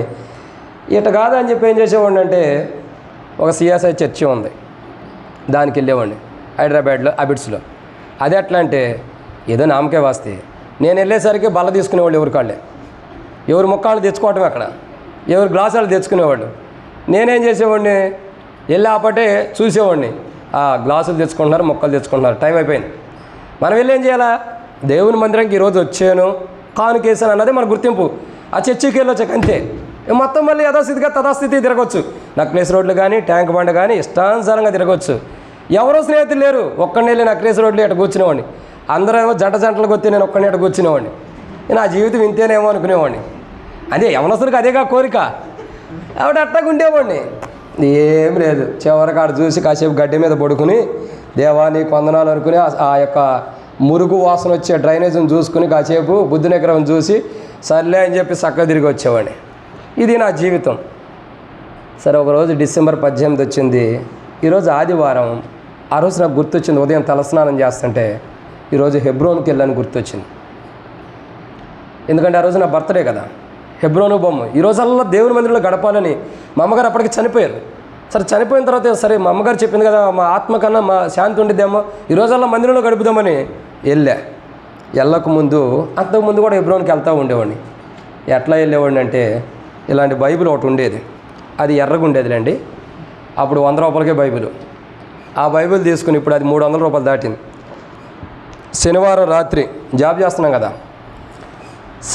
మధ్యాహ్నం 2 గంటలు సినిమా షోకి రిజర్వేషన్ చేసుకునేవాడిని. ఆ రిజర్వేషన్ టికెట్ తీసుకుని బైబిల్లో పెట్టుకుని మందిరానికి వెళ్ళేవాడిని. హెబ్రోన్లో బల్ల ఖచ్చితంగా 1:30 పంచేవాడు. నాకు 2 గంటల సినిమా, 1:30కి అందరూ చేతిరెత్తంగానే నేను లేచి వచ్చేసేవాడిని. నా టైం అయిపోయింది రాని, దేవా ఈరోజు నీ ఇంటికి వచ్చాను, నీకు వందనాలు, ఈ వారం అంతా నువ్వు నాకు సహాయం చేయని చెప్పి మళ్ళీ బయటకు వచ్చేసేవాడిని. ఇదే బైబిల్ తీసుకుని, ఈ బైబిల్లో సినిమా టికెట్ చర్చికి వచ్చింది కదా, మరి ఈ బైబిల్ సినిమా హాల్కి రావాలిగా, ఈ బైబిల్ తీసుకుని కూడా సినిమా హాల్కి వెళ్ళిపోయాడు. సినిమా హాల్లో బైక్ పెట్టి, బైక్లో ఈ బైబిల్ పెట్టి, ఈ బైబిల్లో ఉన్న టికెట్ తీసుకుని సినిమా హాల్ లోపలికి వెళ్ళి సినిమా చూసి సాయంత్రానికి మళ్ళీ ఈ బైబిల్ పట్టుకుని రూముకి చేరేవాడిని. ఇది నా జీవిత చరిత్ర. దేవుని మందిరానికి కూడా సినిమా టికెట్ రిజర్వేషన్ చేసుకుని వెళ్ళేవాడిని. అంత దారుణమైన అది ఆడబెట్టేవాడిని బైబిల్లో. నాకు అప్పటికి బైబిల్ యొక్క విలువ తెలియదు. ఇది పరిశుద్ధ గ్రంథమని, పవిత్రమైనదని నాకు తెలియదు. ఏదో మా అమ్మగారు ఆమె దగ్గర బైబిల్ ఉండేది, నేను ఒక బైబిల్ కొనుక్కున్నా, అంతేగాని ఏదో వెళ్ళాలి, అందరితో పాటు మందిరానికి వెళ్ళాలి, మా తల్లిదండ్రులు వెళ్ళారు మేము కూడా వెళ్తున్నాం, మా తల్లి వెళ్ళింది మేము కూడా వెళ్తున్నాం అన్న ఆలోచనే తప్పగా బైబిల్ విధానం నాకు తెలియదు. అసలు ఇది పరిశుద్ధ గ్రంథమని, పరిశుద్ధమైన గ్రంథమని, ఈ గ్రంథంలో ఉన్న దేవుడు తన యొక్క మాటలు పరిశుద్ధమైనవని, మానవుని పరిశుద్ధపరుస్తాడని, పరిశుద్ధతలో తీసుకొస్తాడని నాకు ఇవన్నీ తెలీదు. ఏం తెలీదు? ఇవన్నీ తెలీదు. యథాస్థితికి వెళ్తూ వచ్చేవాడిని. అప్పుడు ఒకరోజు డిసెంబర్ 18, 2013 ప్రభు నాతో మాట్లాడాడు. క్షమించండి, 2011 డిసెంబర్ 18 ప్రభు నాతో మాట్లాడాడు. మధ్యాహ్నం 3:30 గంటలకి. ఎప్పుడు తెలుసా? వాక్యం అంతట్లో మాట్లాడలా, చివరి ఆల్టర్ కాల్లో దేవుడు నాతో మాట్లాడాడు. ఆ రోజు నా పాపాలు ఒప్పుకున్నా. ఇంత గోడే, ఎందుకంటే తక్కువ గోడ పక్కన కూర్చుంటే కళ్ళు మూసుకుంటే ఆ గోడ నా మీద పడిపోతుంది అనిపిస్తుంది. నేను చచ్చిపోతే ఎక్కడికి వెళ్తాననే ఆలోచన వచ్చేస్తున్నాయి. ఇక నా అబద్ధాలు, మోసం, నేను చేసిన పాప జీవితం అంతా కనబడుతుంది. అప్పుడు ఆ రోజు ప్రభు నాతో మాట్లాడాడు. నీ పాపాలు ఒప్పుకుంటే నేను క్షమిస్తాను, నీ కొరకే నేను చనిపోయా. నీ తల్లి, నీ కుటుంబీకులు మందిరానికి వెళ్తున్నారు, నువ్వు పరలోకానికి వెళ్తావు అనుకుంటావేమో, అసంభవం. నీ పాపాలు ఒప్పుకోమని నాతో మాట్లాడినప్పుడు ఆ రోజు నా పాపాలు ఒప్పుకున్నా. డిసెంబర్ 18. అది నా భౌతికమైన పుట్టినరోజు, ఆత్మీయ పుట్టినరోజు కూడా అదే. అందరికీ రాదు అది ధన్యత, నాకు ప్రభు ఇచ్చాడు. అది నా భౌతికమైన పుట్టినరోజు, ఆత్మీయ పుట్టినరోజు కూడా అదే. చాలా సంతోషం అనిపించింది ఆ రోజు. వెలకట్టలేని సంతోషం. పాపాలు ఒప్పుకుంటే ఎంతో గొప్ప సంతోషం, పట్టజాలంత సంతోషం నా హృదయంలోకి వచ్చింది. ఆ రోజు నా జీవితానికి ఎంతో గొప్ప ధన్యత, గొప్ప ఆశీర్వాదం నా జీవితానికి వచ్చింది. అయితే ఇక్కడ రెహబాము అలాంటి జీవితం లేదు. రెహబాము యొక్క జీవితాన్ని మనం చూడగా ఎలా ఉంటాడండి రెహబాము? చూడండి, రెహబాము ఎలా ఉన్నాడు? పెద్దలు చెప్పిన మాట నిర్లక్ష్య పెడుతున్నాడు, తన తోటి యవనస్తుల యొక్క ఆలోచనలు లక్ష్య పెడుతున్నాడు, కఠినంగా ప్రవర్తిస్తున్నాడు. అలాంటి జీవితం. 4వదిగా క్రీస్తు పూర్వం యవనస్తుడు ఎలాంటి వాడంటే, మొదటి రాజుల గ్రంథం 12వ అధ్యాయం 13వ వచనం.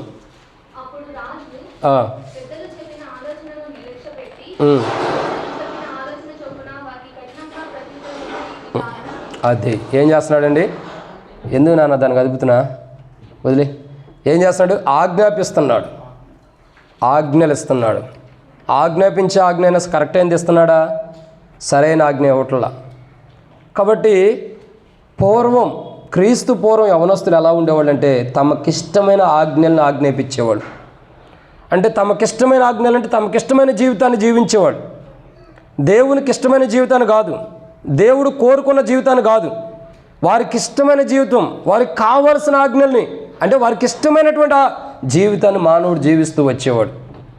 ఇప్పుడు కూడా చాలామంది యవనస్తులు అంతే, తమకిష్టమైన జీవితాన్ని జీవిస్తున్నారు, తమకు కావాల్సిన జీవితాన్ని జీవిస్తున్నారు. తల్లిదండ్రులు దేవుని మందిరానికి వెళ్తుంటే, తల్లిదండ్రులు దేవుని సన్నిధిలో ఉంటుంటే, యవనస్తులేమో సినిమాలని, టీవీలని, సీరియల్స్ అని, చెడు స్నేహితులని, చెడు సావాసాలని, చెడు అలవాట్లని, చెడు కోరికలని, వాటి మీద యవనస్తులు తిరుగుతున్నారు.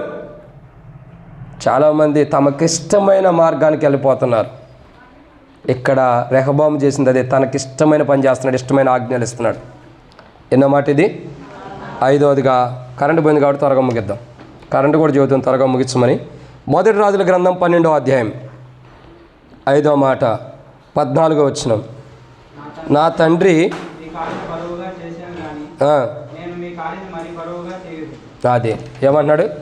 నా తండ్రి మీ కాడిని బరువుగా చేశాడు, నేనైతే మరి ఇంకెక్కువగా బరువుగా చేస్తానంటున్నాడు.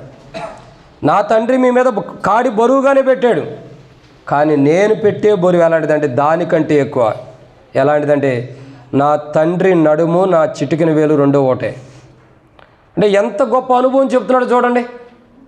అంటే ప్రజలు అయ్యా మా మీద ఉన్న భారాన్ని తీసేయమంటే ఇంకా ఎక్కువగా బాధ పెట్టడానికి ఇష్టపడుతున్నాడు. క్రీస్తు పూర్వం యవనస్తులు ఎలా ఉండారండి? ఎక్కువగా బాధ పెట్టే మనస్తత్వం, ఎక్కువగా బాధ పెట్టడానికి ఇష్టపడుతున్నారు.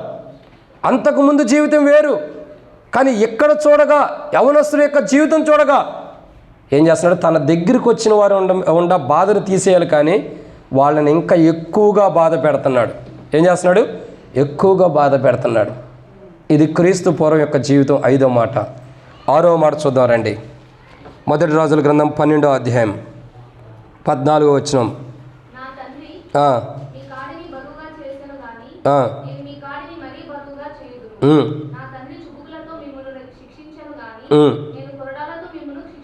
అది ఏం చేస్తున్నాడండి? నేను కొరడాలతో శిక్షించదను. నా తండ్రి అయితే మిమ్మల్ని ఎలా కొట్టాడు? చుబుకులతో కొట్టాడు. నేనైతే మిమ్మల్ని కొరడాలతో. అబ్బా, ఎంత దారుణమైన మాట చూడండి. వాళ్ళు మనశ్శాంతి కోసమే అక్కడికి వచ్చింది. ఒకప్పుడు బాధించబడ్డాం, మనశ్శాంతి లేదు, ఇప్పటికైనా మాకు నెమ్మది ఇమ్మనేది వచ్చింది. నెమ్మది కావాలని కోరుకున్న వాళ్ళకి ఇంకెక్కువగా నెమ్మది లేకుండా చేస్తున్నాడు. ఏం చేస్తున్నాడండి? నెమ్మది కావాలని కోరుకున్న వాళ్ళకి ఇంకెక్కువ నెమ్మది లేకుండా చేస్తున్నాడు. అంటే ఎంత దారుణమైన జీవితం! ఒక వ్యక్తి దగ్గర ఉన్న నెమ్మది లాక్కునే జీవితం మనకు ఎవరిచ్చారు? దేవుడు ఒక ముళ్ళు పెట్టాడంటే జీవితకాలం నెమ్మది లేకుండా జీవించాల్సి వచ్చింది. కానీ ఇక్కడ చూడండి, ఈ యవనస్తుడు, క్రీస్తు పూర్వంలో ఉన్న యవనస్తుడు ఏం చేస్తున్నాడు చెప్పండి? ఏం చేస్తున్నాడు? అది కాదు, అది ఎప్పుడో వెళ్ళిపోయింది మొదటి మాట, ఇంకా అక్కడే ఉండవు. ఏం చేస్తున్నాడు? ఇక్కడ మనం చూసినట్టయితే ఏమంటున్నాడండి? కొరడాలతో కొడతానన్నాడు. అంటే నెమ్మది లేకుండా చేస్తానన్నాడు, బాధించడానికి ఇష్టపడుతున్నాడు. క్రీస్తు పూర్వం యవనస్తుల దగ్గరికి ఎవరన్నా వచ్చాయో మా బాధ ఇది అని చెప్పుకుంటుంటే ఈ యవనస్తుడు ఏం చేస్తున్నాడు? అనేకులను బాధించడానికి ఇష్టపడ్డాడు. ఇప్పుడు కూడా చాలామంది తల్లిదండ్రులు బాధించే పిల్లలు చాలామంది ఉంటారు. యవనస్తులుగా ఉంటూ తల్లిదండ్రులను బాధించే పిల్లలు చాలామంది వస్తున్నారు. తల్లిదండ్రులు బాధిస్తుంటే ఆ యవనస్తుల యొక్క బాధ తట్టుకోలేక ఆత్మహత్య చేసుకున్న తల్లిదండ్రులు కూడా ఉంటారు చాలామంది. పిల్లల బాధలు తట్టుకోలేక, నవమాసాలు మోసిన తల్లి ఆ బాధ తట్టుకోలేక, ఆ తండ్రి ఆ బిడ్డను భుజాల మీద వేసుకుని మోసిన ఆ తండ్రి ఆ పిల్లల బాధ తట్టుకోలేక, పిల్లలు చేసే పనుల్ని, ఆ ప్రవర్తనని, ఆలోచన, మాటల్ని, ఆ పద్ధతులను చూసిన తర్వాత ఓర్చుకోలేక ఈ బ్రతికే కంటే చావటమే మంచిదని చాలామంది తల్లిదండ్రులు ఆత్మహత్య చేసుకుంటున్నారు. ఎందుకంటే పిల్లల ప్రవర్తన బాగోలేక. నేటి దినాల్లో చాలామంది యవనస్తుల ప్రవర్తన బాగోట్లేదు. చెడు వాటికి, వ్యసనాలకి, అలవాట్లకి బానిసలైపోయారు. అలవాట్లు కాదు, బానిసలైపోయారు. అలవాటు అయితే మానుకోవచ్చు, బానిసత్వం కలిగిన వాడిని విడిపించలేమేక ఎంతో బానిసత్వం కలిగిన వారు ఉంటూ వస్తున్నారు. ప్రియులారా, ఎంత దారుణమైన జీవితం! ఎవరిది? క్రీస్తు పూర్వం యవనస్తుడు ఎలా ఉన్నాడు? బాధిస్తున్నాడు కొరడాలతో కొట్టి. ఇంకా క్రీస్తు పూర్వం ఏంటో యవనస్తుడు ఎలా ఉన్నాడు? మొదటి రాజుల గ్రంథం 12వ అధ్యాయం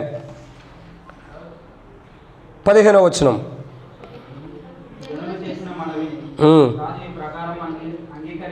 అది చాలన్నా. కాబట్టి ఇక్కడ మనం చూస్తున్న నిన్నో మాట అండి, ఇది 7వదిగా క్రీస్తు పూర్వం యవనస్తుడు. ఇప్పుడు 6 విషయాలు చెప్పాను. చెప్పండి. మొదటగా క్రీస్తు పూర్వం యవనస్తుడు ఎలా ఉంటాడు?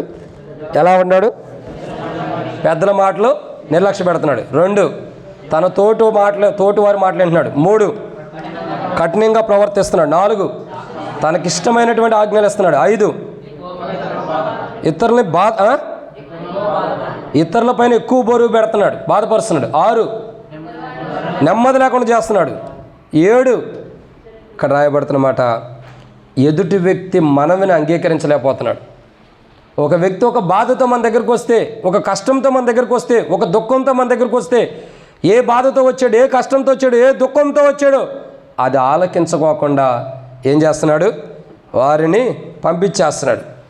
వారి యొక్క మనవి అంగీకరించలేకపోతున్నాడు. ఈ ప్రకారము అంగీకరించకపోయిను అంటే పెద్దలు చెప్పిన అనుభవంలో, వాళ్ళు వచ్చి బతిమలాడిన అనుభవంలో అంగీకరించలేక చెడు మార్గం వెళ్ళిపోతూ ఉన్నాడు యవనస్తుడు. క్రీస్తు పూర్వం ఎవరైనా మంచి మాటలు చెబుతుంటే వినేవారు కాదు. ఏమంటారు తెలుసా? నువ్వు నాకా చెప్పేది, నువ్వు నాకు చెప్పే అంత తోడు అయ్యావా అంటున్నారు. ఈరోజు పిల్లలే తల్లిదండ్రుల మీద తిరగబడుతున్నారు యవనస్తులు. నువ్వు నాకు చెప్పే అంత తోడివా, నువ్వు నాకు చెప్పే అంత దానివా? నిన్ను కన్నా తల్లి నీకు చెప్పేది కాక నువ్వు చెబితే వినేదా? నిన్ను కన్నా తండ్రి నువ్వు చెబితే వినాలా, నువ్వు ఆయన చెబితే వినాలా? తండ్రి నువ్వు చెబితే వినాలా, నీకు తండ్రి చెబితే వినాలా? అర్థమవుతుందండి? నువ్వు తండ్రికి చెప్పాలా, తండ్రి నీకు చెప్పాలా? తండ్రే నీకు చెప్పాలి. కానీ ఈరోజు పిల్లలు ఎలా ఉంటారు తెలుసు? యవనస్తులు తండ్రికే సమాధానం ఇచ్చేవారు ఉంటారు, తల్లికే ఎదురు సమాధానం ఇచ్చేవారు ఉంటారు. ఎట్టబడితే అట్లా తల్లిని మాట్లాడేవాళ్ళు, తండ్రిని మాట్లాడేవాళ్ళు, ఇష్టానుసారమైన యవనస్తులు చాలామంది ఉన్నారు. తల్లిదండ్రులు చెప్పే మాటలు అంగీకరించుకోకుండా ఇష్టానుసారమైన ప్రవర్తన కలిగిన యవనస్తులు చాలామంది ఉంటారు. జాగ్రత్త. క్రీస్తు పూర్వం యవనస్తుడి వల్ల నువ్వు నేను ఉండొద్దు, ఒకరోజు నష్టపోతాం. క్రీస్తు పూర్వం యవనస్తుడు ఎలా ఉంటాడు? మొదటగా పెద్దల మాటలు వింటున్నాడు, పెద్దల మాటలు నిర్లక్ష్య పెడుతున్నాడు. 2, స్నేహితుల మాటలు వింటున్నాడు. 3, కఠినంగా ప్రవర్తిస్తున్నాడు. 4, ఇష్టానుసరమైన జీవితం ఉంది. 5, ఇతరుల పట్ల బరువుగా ఇతరులను బాధిస్తున్నాడు. 6, నెమ్మది లేకుండా చేస్తున్నాడు. 7, వాళ్ళు ఏమన్నా చేస్తున్నాడో మనం అంగీకరిస్తలా. ఇది క్రీస్తు పూర్వం. ఇది క్రీస్తు పూర్వం యవనస్తుడుండ జీవితం. ఇప్పుడు క్రీస్తు శకంలో ఉండే యవనస్తుడి జీవితాన్ని చూద్దాం. ఇది కూడా ఒక 7 విషయాలు. అయితే ఇది త్వరగా ముగిచ్చేస్తా. క్రీస్తు పూర్వం ఉండే యవనస్తుడు, క్రీస్తు శకంలో ఉండే యవనస్తుడు. ఈ క్రీస్తు పూర్వం ఉండే యవనస్తుడు ఈ 7 అనుభవం కలిగిన జీవితం ఉంటుందారా తన రాజ్యాన్ని కోల్పోతున్నాడు. ఇశ్రాయేలుకి రాజుగా ఉన్న వ్యక్తి అప్పుడు ఇశ్రాయేల్ ప్రజలందరూ తను విడిచిపెట్టేశారు. ఇశ్రాయేల్ ప్రజలందరూ ఈ మాట చెప్పిన పెద్దలు చెప్పిన మాట లక్ష్య పెట్టినప్పుడు ఇశ్రాయేల్ ప్రజలందరూ విడిచిపెట్టి యోధా వారి వరకే రెహబాము రాజుగా ఉన్నాడు. కానీ ఇశ్రాయేల్ 12 గోత్రాలకి రాజుగా లేపాడు. ఒక్క యోధా గోత్రానికే రాజుగా ఉంటూ వచ్చాడు. మిగతా 11 గోత్రాలన్నీ కూడా రెహబామును విడిచిపెట్టేసి మా మాట విన్నప్పుడు నువ్వు మాతో అవసరం లేదని రెహబాము ఒక వ్యక్తిని పంపించాడు. ఆ వ్యక్తిని రాళ్లతో కొట్టారు. రాళ్లతో కొట్టగానే ప్రాణ భయంతో 12వ అధ్యాయం 18వ వచనం చదివితే రాజైన రెహబాము యెరూషలేమునకు పారిపోవాలని తన రథం ఎక్కి త్వరగా ఎక్కాను. అంటే ప్రాణభయం వచ్చేసింది. పెద్దలు చెప్పిన మాటలేంటి? ప్రాణభయం నీకు వచ్చేది కాదుగా. నువ్వు పారిపోవాల్సినంత అవసరం నీకు వచ్చేదా? చెప్పుడు మాటలు విన్నావు, స్నేహితుల మాటలు విన్నావు, కఠినంగా ప్రవర్తించావు, నెమ్మది లేకుండా చేసావు, బాధపరిచావు, దుఃఖపరిచావు, కొట్టావు, ఇవన్నీ చేయించావు కాబట్టి నీకు నెమ్మది లేకుండా ఉంది. అందుకే మనం ఏం విత్తుతామో అదే కోస్తాం. ఈ రెహబాము అనే వ్యక్తి ఏం విత్తాడో అదే కోస్తున్నాడు. ఇప్పుడు ఏం చేస్తున్నాడు? ఇశ్రాయేల్ అందరూ తిరగబడేదానికి పారిపోతున్నాడు యెరూషలేముకి వెళ్ళటానికి. పారిపోయేదాకా ఎందుకు? ఆ పెద్దలు వచ్చి నీతో చెప్పారు కదా ఇది మంచిది కాదు ఇలా జీవించని చెప్పినప్పుడు వాళ్ళ మాటలు ఏంటి? నువ్వు పారిపోవాల్సినంత అవసరం ఉండేదా? ఒక రాజు అయ్యుండి పారిపోతున్నాడు అంటే ఎలాంటి దౌర్భాగ్యమైన స్థితిలోకి తెచ్చుకున్నాడు చూడండి. జాగ్రత్త. మనం ఎలా ఉన్నాం ప్రశ్నించుకోండి. క్రీస్తు పూర్వం ఇది. ఇప్పుడు క్రీస్తు శకంలో ఉండే యవనస్తులను చూద్దామా రండి. అపోస్తలుడైన పౌలు తిమోతిలకు రాసిన మొదటి పత్రిక. అపోస్తలుడైన పౌలు తిమోతిలకు రాసిన మొదటి పత్రిక త్వరగా చూద్దామండి. మళ్ళీ ఇంకో మీటింగ్ ఉంది కదా. అపోస్తలుడైన పౌలు తిమోతిలకు రాసిన మొదటి పత్రిక 1వ అధ్యాయం మనం చూసినట్లయితే కొన్ని విషయాలు మనం చూడవచ్చు. ఏంటి? 18వ వచనం. అపోస్తలుడైన పౌలు తిమోతిలకు రాసిన మొదటి పత్రిక 1వ అధ్యాయం 18వ వచనం. క్రీస్తు శకంలోనికి వచ్చిన క్రీస్తు శకంలో ఉన్న యవనస్తుల గురించి మనం చూస్తున్నాం. చూడండి, చదవండి. నా కుమారుడు అయిన తిమోతి, నీవు విశ్వాసమును మంచి మనసాక్షి కలిగిన వాడివై నిన్ను గూర్చి ముందుగా చెప్పబడిన ప్రవచనముల చొప్పున ఈ మంచి పోరాడవలనని వాటన్నిటిని బట్టి ఆజ్ఞ నీకు అప్పగించుచున్నాను. క్రీస్తు పూర్వం యవనస్తులు వేడు, అది అయిపోయింది. ఇప్పుడు క్రీస్తు శకంలోకి వచ్చిన యవనస్తుడు ఎలా ఉంటాడంటే పౌలు ఒక ఆజ్ఞ ఇస్తుంటే ఆ ఆజ్ఞని శిరసా వహించేవాడుగా ఉంటాడు.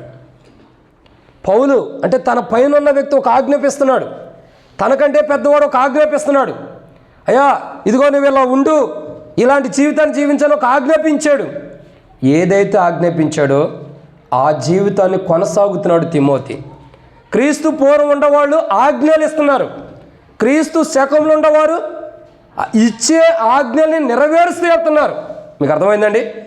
క్రీస్తు పూర్వం ఉండే యవనస్తులు ఆజ్ఞలు ఇస్తున్నారు, క్రీస్తు శకంలో ఉండేవారు తన పైన ఉన్నవారు ఏది ఆజ్ఞాపించారో ఆ ఆజ్ఞల ప్రకారం వెళ్తున్నారు. అంటే ఆ మాటకు లోబడుతున్నారు. క్రీస్తు పూర్వంలో ఉండే యవనస్తులు వాళ్ళే ఆజ్ఞలు ఇస్తున్నారు, క్రీస్తు శకంలో ఉండే యవనస్తుడు తన పైన ఉన్నవారు చెబితే ఆ మాటకు లోబడుతున్నాడు. ఈరోజు ఎలా ఉండవు ఒకసారి నువ్వు ప్రశ్నించుకో. నువ్వు ఆజ్ఞల్ని ఇచ్చేవాడు ఉండవా, ఆజ్ఞలకు లోబడేవాడు ఉండవు? ప్రశ్నించుకో. క్రీస్తు శకంలో యవనస్తుడు దేవుని ఆజ్ఞకు లోబడుతున్నాడు. ఇక రెండో మాట, క్రీస్తు శకములో యవనస్తుడు గురించి చూద్దాం. రెండవ విషయం 18వ వచనం. అపోస్తలుడైన పౌలు తిమోతికి రాసిన మొదటి పత్రిక 1వ అధ్యాయం 18వ వచనం. నా కుమారుడైన తిమోతి, నీ విశ్వాసమును మంచి మనసాక్షి కలిగిన వాడవై నిన్ను గురించి ముందుగా చాలన్న. కాబట్టి ఇక్కడ రెండో మాట, మంచి మనస్సాక్షి. ఏం కలిగి ఉంటున్నాడండి? మంచి మనస్సాక్షి. బైబిల్ చెబుతుంది కదా, మంచి మనస్సాక్షి కలిగి ఉండు అంటే మంచి మనస్సాక్షితో కూడినటువంటి జీవితాన్ని జీవించమని హెచ్చరిస్తున్నప్పుడు ఆ జీవితాన్ని జీవించడానికి ఇష్టపడుతున్నాడు తిమోతి. క్రీస్తు శకంలో ఉన్న యవనస్తుడు తన పైన ఉన్నటువంటి పెద్దలు చెప్పిన మాటకి ఆజ్ఞలకి లోబడుతున్నాడు. రెండోదిగా మంచి మనస్సాక్షి కలిగిన వాడుగా ఉన్నాడు. మంచి మనస్సాక్షితో కూడినటువంటి జీవితాన్ని జీవిస్తున్నాడు. తన మనస్సాక్షిని ఎప్పటికప్పుడు సరి చేసుకుంటున్నాడు. నేను తప్పు మార్గంలో వెళ్తున్నానా, పొరపాట్లు వెళ్తున్నానా, అవిధేయతలు ఉన్నానా, రాంగ్ వేలో వెళ్తున్నానా, చెడిపోతున్నానా, చెడు సావాసం చేస్తున్నానా, చెడు అలవాట్లు కలిగి ఉంటున్నాయని తన పైన ఉన్న వాళ్ళు హెచ్చరించినప్పుడు కానీ తన మనస్సాక్షిని తాను ఎంతగానో సరిదిద్దుకుంటున్న వాడుగా ఉన్నాడు. క్రీస్తు శకంలో యవనస్తుడు ఎలా ఉన్నాడు? మంచి మనస్సాక్షి కలిగిన వాడుగా ఉన్నాడు. మంచి మనస్సాక్షితో జీవిస్తున్నాడు. క్రీస్తు పూర్వం మంచి మనస్సాక్షి ఎలా ఉంది? కఠినంగా వ్యవహరించడం ఉంది, కానీ మంచి మనస్సాక్షి క్రీస్తు పూర్వం లేదు. క్రీస్తు శకంలో పెద్దలు ఆజ్ఞాపిస్తుంటే ఆజ్ఞలకు లోబడుతున్నారు. తర్వాత మంచి మనస్సాక్షి కలిగిన జీవితాన్ని జీవిస్తున్నారు. మంచి మనస్సాక్షి కూడా మంచి మనస్సాక్షితో జీవిస్తున్నారు. ఈరోజు నువ్వు ఎలా ఉండా? కఠినమైన జీవితమా, మంచి మనస్సాక్షి? క్రీస్తు పూర్వంలో ఉంటే కఠినమైన జీవితం, క్రీస్తు శకంలో ఉంటే మంచి మనస్సాక్షి. మంచి మనస్సాక్షి అంటే ఏంటో తెలుసా? మనల్ని సరిచేసిద్ది, మన హృదయంలో తప్పులుంటే చూపించేది, మనలో పొరపాట్లుంటే ఎత్తి చూపించేది మనస్సాక్షి. ఆ మనస్సాక్షి ఉందా? కఠినమైన హృదయం ఉందా? పరీక్షించుకో. ఇది 2. 3, క్రీస్తు శకంలో ఉండే యవనస్తుడు ఎలా ఉంటాడు? 3వ మాటను చూద్దాం రండి. దేవుని యొక్క వాక్యం చూసినట్లయితే రండి. అపోస్తలుడైన పౌలు తిమోతేయులకు రాసిన మొదటి పత్రిక 2వ అధ్యాయం 8వ వచనం. అపోస్తలుడైన పౌలు తిమోతేయులకు రాసిన మొదటి పత్రిక 2వ అధ్యాయం 8వ వచనం. కావున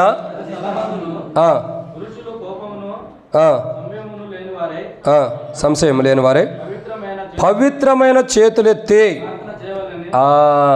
ఇప్పుడు యవనస్తుడు ఎలా ఉంటున్నాడండి? క్రీస్తు శకంలోకి వచ్చిన యవనస్తుడు పవిత్రమైన చేతులెత్తి ప్రార్థన చేస్తున్నాడు. మరి క్రీస్తు పూర్వంలో ఉండే యవనస్తుడు ఎలా ఉన్నాడు? క్రీస్తు పూర్వంలో ఉండే యవనస్తుడి దగ్గరకు ఒక సమస్య వచ్చింది. ఇది నీ తండ్రి మా మీద బరువు పెట్టాడు అన్నప్పుడు ఏం చేశాడు? స్నేహితులను ఆశ్రయించాడు. పెద్దలు చెప్పిన మాటలు వినుకోకుండా స్నేహితులు చెప్పిన మాట వింటున్నాడు. కానీ ఎక్కడుండే యవనస్తుడు ఏం చేస్తున్నాడు? పరిశుద్ధమైన చేతులెత్తి ప్రార్థన చేస్తున్నాడు. అర్థమవుతుందండి?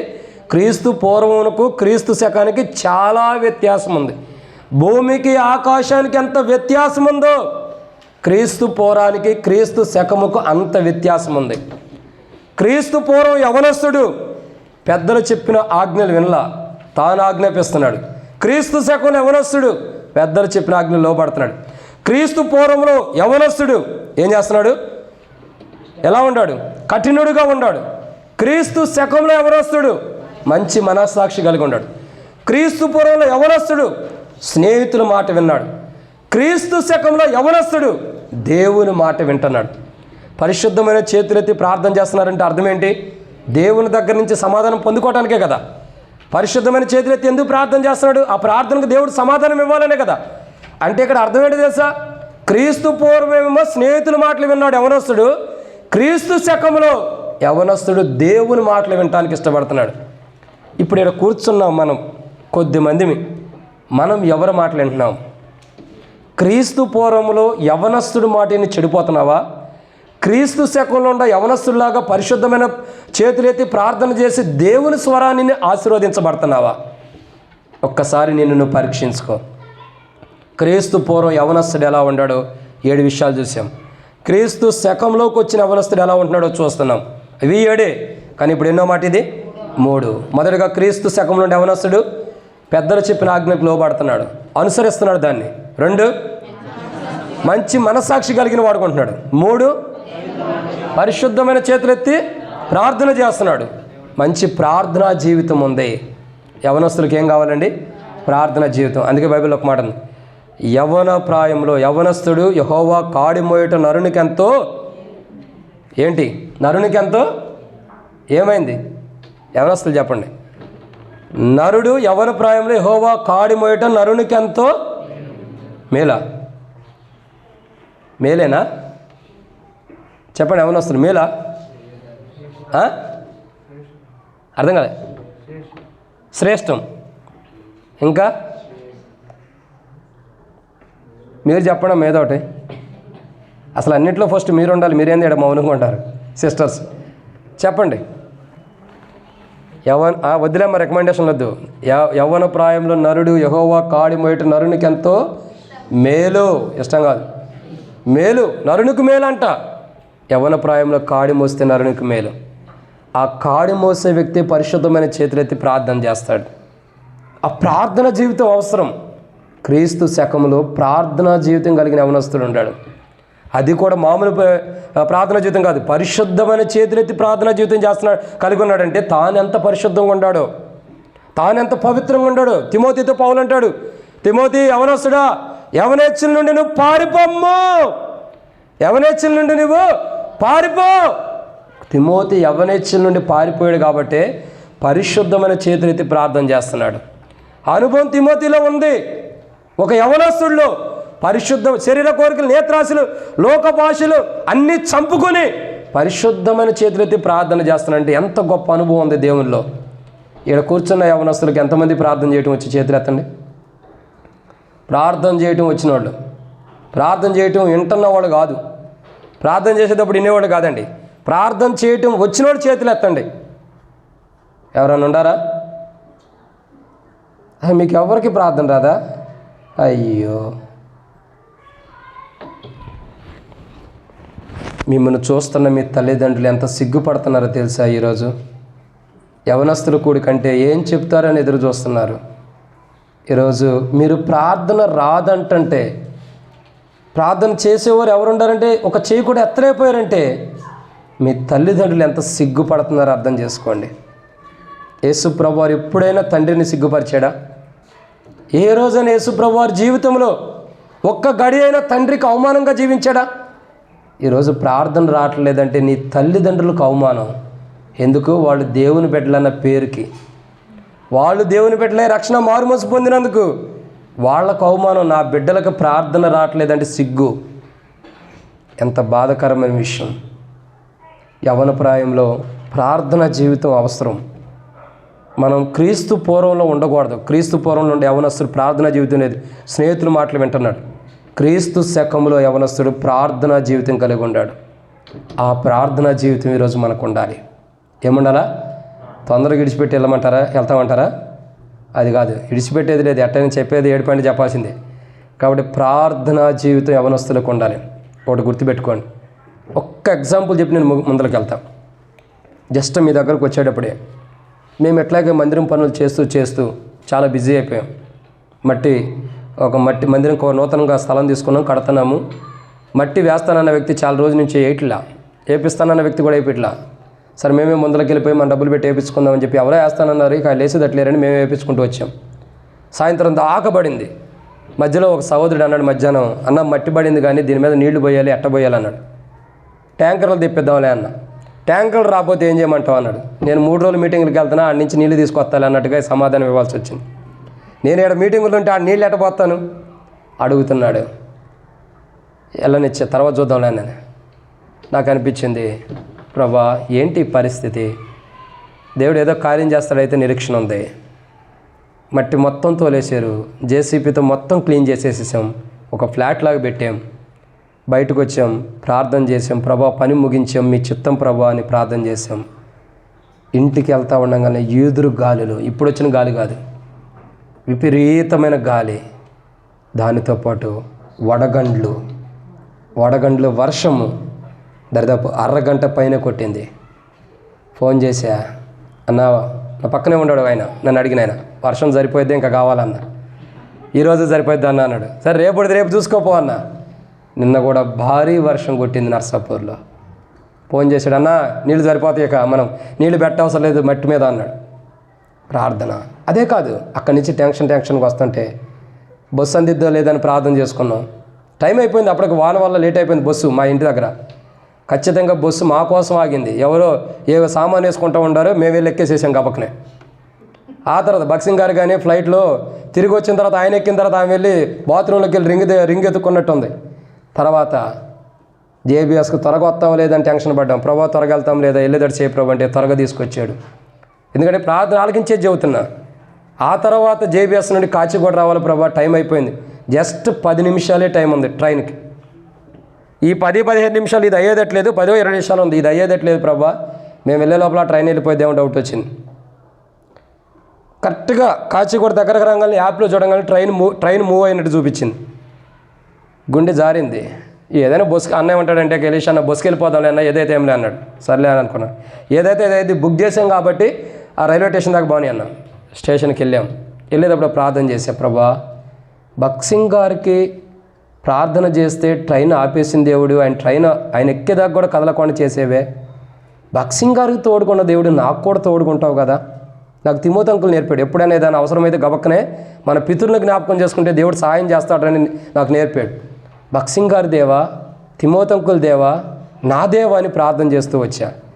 నేను ఎక్కిన తర్వాత 5 నిమిషాలు ట్రైన్ కదిలింది. అక్కడే ఉండిపోయింది. వెళ్ళిపోవాల్సిన ట్రైన్ 15 నిమిషాలు మా కోసం వెయిట్ చేసింది. ఇది వాస్తవం, సజీవ సాక్ష్యం. ట్రైన్ ఎక్కిన తర్వాత పడుకున్నాం. కరెక్ట్గా 5 గంటలకు వచ్చింది బేతంచెర్ల. 5 గంటలకు రాగానే ఆయన ఎవరో విజిలేసాడు. టక్కనే లేచి ఫోన్ చూసా, యాప్లో ఎక్కడ దాకా వచ్చిందండి బేతంచెర్ల అని రాసి ఉంది. గబగబ దిగేసాం, పైనుంచి దూకేసా. వెళ్ళేసన్నా దిగానగానే టక్కనే దిగాం. మేము దిగిన తర్వాత ట్రైన్ గదిలి వెళ్ళిపోయింది. అక్కడి నుంచి బయటికి రాగానే ఎట్లా వెళ్ళాలి, ఏ మార్గం తెలియదు అనుకుంటుంటే సడన్గా బస్సు వచ్చింది. సిమెంట్ నగర్ వెళ్తుందంటే వెళ్తుంది ఎక్కువ.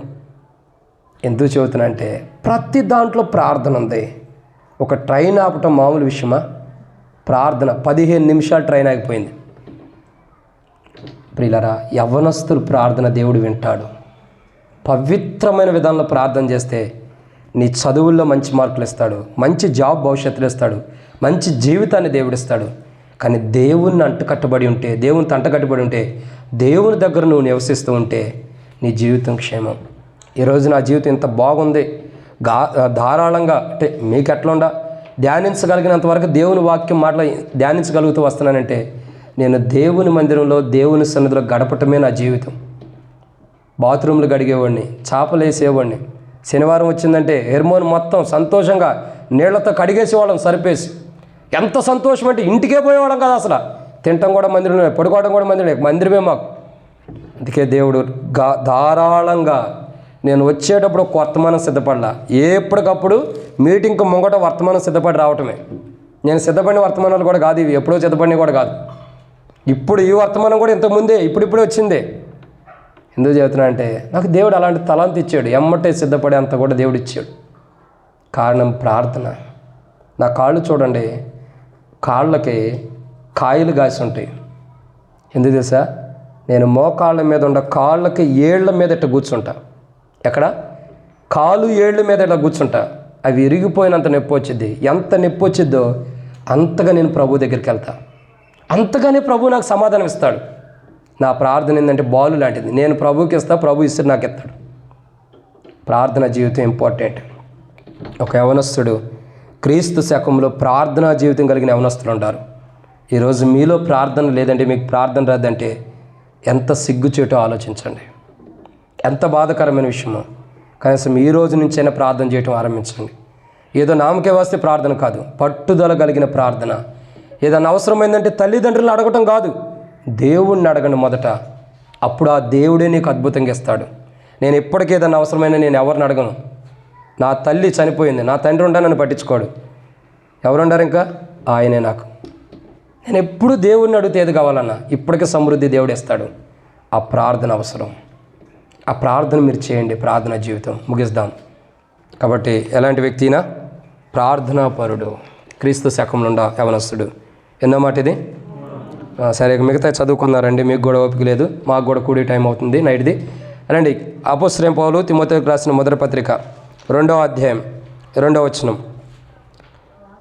రాజుల కొరకును అధికారులందరి కొరకును విజ్ఞాపనలు ప్రార్థన చేయొచ్చు, కృతజ్ఞతాస్తుతులు అంటే కాలం. కాబట్టి 4వదిగా క్రీస్తు శకంలో ఉండే యవనస్తుడు ఎలాంటి వాడంటే కృతజ్ఞతాస్తుతులు చెల్లించేవాడు. అంటే ఆరాధించడం నేర్చుకున్నటువంటి వ్యక్తి, ఆరాధన అనుభవం కలిగినటువంటి వ్యక్తి. మరి అక్కడ ఉండే వ్యక్తికి ఆరాధన అంటే ఏంటి తెలుస్తుందా? అసలు దేవుడు అంటే కూడా తెలియట్లా క్రీస్తు పూర్వంలో ఉండే వ్యక్తి. కానీ క్రీస్తు శకంలో ఉన్న వ్యక్తి పరిశుద్ధమైన చేతులెత్తి ప్రార్థన చేస్తున్నాడు. ఇప్పుడు ఏం చేస్తున్నాడు? ఆరాధన చేస్తున్నాడు. ఆరాధించడం ఎలాగో నేర్చుకుంటున్నాడు. మీలో ఎంతమంది ఆదివారం ఆరాధన చేస్తారు చెప్పండి? వచ్చా? అసలు ఆరాధన చేస్తారా మందిరంలో? ప్రార్థనే రాకపోతే ఆరాధన ఏం చేస్తారులే. ఆరాధన చేయటం చాలా విలువైంది. ఆరాధన అంటే ఏంటో తెలుసా? ప్రార్థన అంటే ఏంటో చెప్పనా? ప్రార్థన అంటే మనకు కావాల్సిన దేవుని అడిగి తీసుకోవటం. ఆరాధన అంటే దేవుడు మనకిచ్చినవి తిరిగి దేవునికి ఇవ్వటం ఆరాధన. అంటే దేవుడు మనకేం కావాలిస్తున్నాడు, తిరిగి దేవా నువ్వు నాకు ఇది ఇచ్చేవని కృతజ్ఞత చెల్లించడం ఆరాధన. ఇక్కడ ఉన్నటువంటి క్రీస్తు శకంలో ఉన్న యవనస్తుడు దేవుణ్ణి ఆరాధించే విషయంలో గొప్పవాడుకుంటున్నాడు, దేవుణ్ణి ఆరాధిస్తున్నాడు. ఈరోజు యవనస్తులు మీరు రాబోయే కాలంలో మీరే సంఘానికి మూల స్తంభాలుగా ఉండబోతున్నారు. ఇప్పటికీ మీకు ఆరాధన చేయడం రావట్లేదంటే, ఆరాధించడం రావట్లేదంటే ఎంత అవమానకరం ఆలోచించండి. ఆరాధన చాలా విలువైంది. ఒక యవనస్తుడికి యవనస్తురాలకి నా జీవితంలో ఎట్టుండేది తెలుసా? హెబ్రోన్లో ఉండేవాడిని. నేను అంతా హెబ్రోనే, రక్షణ, మార్మూస్, బాప్తిస్మం అన్నీ కూడా, సేవా పిలుపు అంతా కూడా హెబ్రోనే. పుట్టింది ఆంధ్ర అయినా జాబ్ చేసేటప్పుడు మొత్తం హెబ్రోన్లోనే. ఫస్ట్ సండే నేనే ఆరాధన చేయాలి. ఫస్ట్ యవనస్తుల కొడుకులో మొదటి పాట అడిగితే నేనే చెప్పాలి. ఫస్ట్ సంఘ ప్రార్థనలో నేనే ప్రార్థన చేయాలి. ఫస్ట్ ఉపవాస ప్రార్థనలో నేనే ఉపవాస ప్రార్థనలో మొదటి ప్రార్థన చేయాలి. అంటే ఆ వారం మొత్తం ఫస్ట్ వీక్లో అన్నింటిలో ఫస్ట్ నేనే ఉండాలి. అంత ఇంట్రెస్ట్గా చేసేవాడిని ప్రార్థన. ఆరాధన కూడా ఇప్పుడు మైకులు ఎత్తిన ఆ రోజుల్లో మైకులు లేవు. ఎవరు గొంతు ఎత్తితే ఎవరు గొంతు నిలబడితే కాళ్ళే. ఫస్ట్ ఆరాధన చేయడానికి ఎంతో ఉత్సాహంగా చేసేవాడిని. ఇటువరకు ఇప్పుడు 5 పిల్లర్లు 10 పిల్లర్లు అనేవాడు, ఇటువరకు అది లేదు. అందరూ ఆరాధన చేయమని ఆరంభిస్తే మొదటివాడు చేస్తున్నాడు, చివరివాడు చేస్తున్నాడు అర్థమయ్యేది కాదు. ఆరాధన చేసేవాళ్ళైనా ఆరాధనలో మొదటి వ్యక్తిగా ఆరాధించేవాడిని. ఆసక్తి. ఈరోజు మొదటి వారం నేనే ఆరాధన చేయాలి నా దేవుడి మందిరంలో. మొదటి సంఘ ప్రార్థన నేనే ప్రార్థన చేయాలి. యవనస్తుల కొడుకులో మొదటి పాట నేనే చెప్పాలి. ఆసక్తి.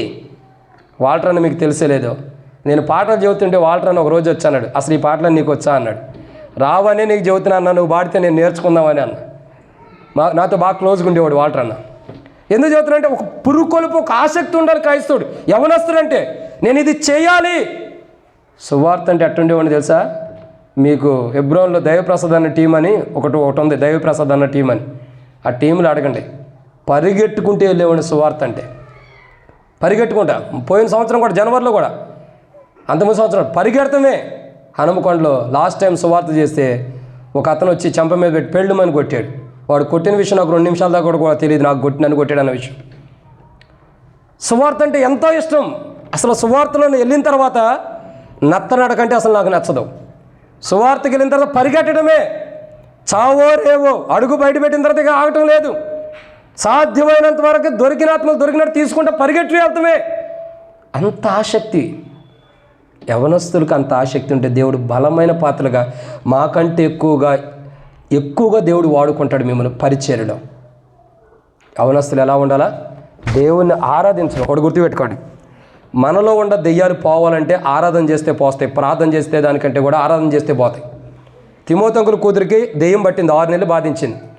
6 నెలలు ప్రార్థన చేశాడు, పోలా. 6 నెలల తర్వాత తిమోతంకులు ఏం చేశాడు? ఓ రోజు ఇట్ట కాదు దీని పని పట్టాలని చేయి మీద తల మీద చేయబెట్టి ఆరాధన చేశాడంట. మహాగణుడు, మహోన్నతుడు, నిత్య నివాసి, పరిశుద్ధుడు, మహాకాశం పట్టదాలని గొప్పదేయడం అనేదానికి 6 నెలల నుంచి ఉండ దెయ్యం మొత్తం కూతుర్లో వదిలిపెట్టి వెళ్ళిపోయింది. ఆరాధన అంటే అంత బలమైంది. దెయ్యాలు కూడా మన దగ్గర నుంచి దూరంగా వెళ్ళేటట్టు అయిపోతాయి. అంత బలమైంది ఆరాధన అంటే. ఒక ఆరాధన చేసే యవనస్తుడి దగ్గరికి సాతానుడు ఎప్పుడూ రాలేదు, భయపడిద్ది. ఎందుకంటే వాడు దేవుడిని ఆరాధిస్తున్నాడు కాబట్టి. ఆరాధన ఎంతో విలువైంది, అది గుర్తెరుగు. ఇదన్నమాట 4. 5వ మాట చూద్దాం రండి. మొదటి అపోస్తలుడైన పౌలు తిమోతికి రాసిన మొదటి పత్రిక 1వ అధ్యాయం 2వ వచనం. విశ్వాసమును బట్టి నా నిజమైన కుమారుడు తిమోతికి శుభమని చెప్పి రాయినది. తిమోతి ఎలా ఉంటాడండి? పౌలుకి నిజమైన కుమారుడు. అంటే క్రీస్తు శకములో యవనస్తులు దేవుని కుమారులుగా ఉంటున్నారు, దేవుని కుమారులుగా చేయబడుతూ వస్తున్నారు. క్రీస్తు పూర్వంలో యవనస్తులేమో దారి తప్పిపోయిన వారు ఉంటారు. క్రీస్తు శకంలో యవనస్తులు ఎలా ఉంటున్నారండి? దేవుని యొక్క కుమారులుగా. నిజమైనటువంటి నా కుమారుడు తిమోతి అంటున్నాడు పౌలు. అంటే ఎంత నమ్మకస్తుడుగా ఉన్నాడో, ఎంత నమ్మకంగా పౌలు దగ్గర లేకపోతే నిజమైన నా కుమారుడు తిమోతి అని పౌలు అంటాడు. ఎంతో నమ్మకత్వం కలిగిన వాడు. క్రీస్తు శకముల యవనస్తుడు నమ్మకత్వం కలిగిన వాడు. మోషే నా ఇల్లంతలో నమ్మకస్తుడు, నా ఇల్లంతట్లో నమ్మకస్తుడు. ఇక్కడ పౌలు తిమోతి గురించి చెబుతున్నాడు. నా నిజమైన కుమారుడు తిమోతి అంటే నా విషయంలో ఎంతో నమ్మకస్తుడు తిమోతి. అంటే ఒక నమ్మకస్తుడు యవనస్తులు ఎలా ఉండాలి తెలుసా? నమ్మకస్తులుగా ఉండాలి. ఎవరికి? మొదట దేవునికి ఉండాలి నమ్మకస్తులుగా. దేవుని మందిరంలో ఏదైనా పని చేస్తున్నాం అనుకో, ఈ సేవకుడు వీళ్ళు తప్పక చెప్పారని చేయొద్దు. దేవుడు చూస్తున్నాడన్న నమ్మకంగా చేయి. నువ్వు ఎక్కడ కూర్చున్నా, ఏం చేసినా, సినిమాలు చూసినా, టీవీలు చూసినా, సెల్ ఫోన్లో చూసినా, అపవిత్రమైన చూసినా, చెడు స్నేహితుడా, చెడు సావాసం కలిగి ఉండా, స్త్రీలతో సావాసం, పురుషులతో సావాసం కలిగి ఉండా, నువ్వెక్కడుండా నిన్ను చూసేది దేవుడే. నీ మీద ఆయన 7 నేత్రాలు పెట్టాడు సంచారం చేయటానికి. సీసీ కెమెరాలు ఎప్పటి నుండి వచ్చినాయి చెప్పండి? నాకు తెలిసి కొంతకాలం నుండి సీసీ కెమెరాలు. భూమి పుట్టినప్పటి నుండి, మనల్ని పుట్టించినప్పటి నుండి దేవుడు సీసీ కెమెరాలు పెట్టాడు. ఆయన 7 నేత్రాలు లోకం అంతటా సంచారం చేస్తున్నాయి. ఎవడేం చేస్తున్నాడని తల్లిదండ్రులకు తెలియదు. నా తల్లిదండ్రులకి ఏం తెలియదులే నువ్వు అనుకుంటున్నావేమో. కాలేజీకి వెళ్ళినా, స్కూల్కి వెళ్ళినా అక్కడ ఏం చేస్తున్నా తెలియదు అనుకుంటావేమో. పైన తండ్రి ఉన్నాడు, ఆయన 7 నేత్రాలు సంచారం చేస్తున్నాయి. ఒక్క కెమెరా కూడా నిన్ను వదిలిపెట్టేది లేదు. మొత్తం ఒక రోజు ప్రభు మధ్యాకాశానికి వచ్చినప్పుడు తేటగా మన జీవితాన్ని బయట పెడతాయి. ఆ జీవితంలో నష్టపోక మునిపే ఇప్పుడే తప్పులుంటే సరి చేసుకుని నిజమైన క్రైస్తవ జీవితాన్ని జీవించండి. నమ్మకమైన యవనస్తురాల్లాగా మీరు జీవించాలి. క్రీస్తు శకంలో నమ్మకస్తులు ఉన్నారు, క్రీస్తు పురంలో నమ్మకస్తులు లేరు. సరైన నమ్మకస్తమైన జీవితం లేదు. ఇది ఎన్నో మాట? 5. 6 విషయాన్ని చూస్తారండి. 1 తిమోతేయులకు రాసిన పత్రిక. అపోస్తలుడైన పౌలు తిమోతేయులకు రాసిన 1 పత్రిక 1వ అధ్యాయం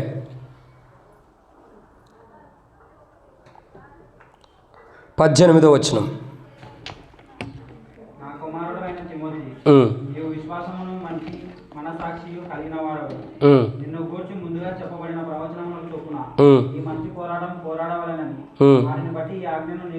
చాలన్న. కాబట్టి 6వదిగా మంచి పోరాటం పోరాడాలి.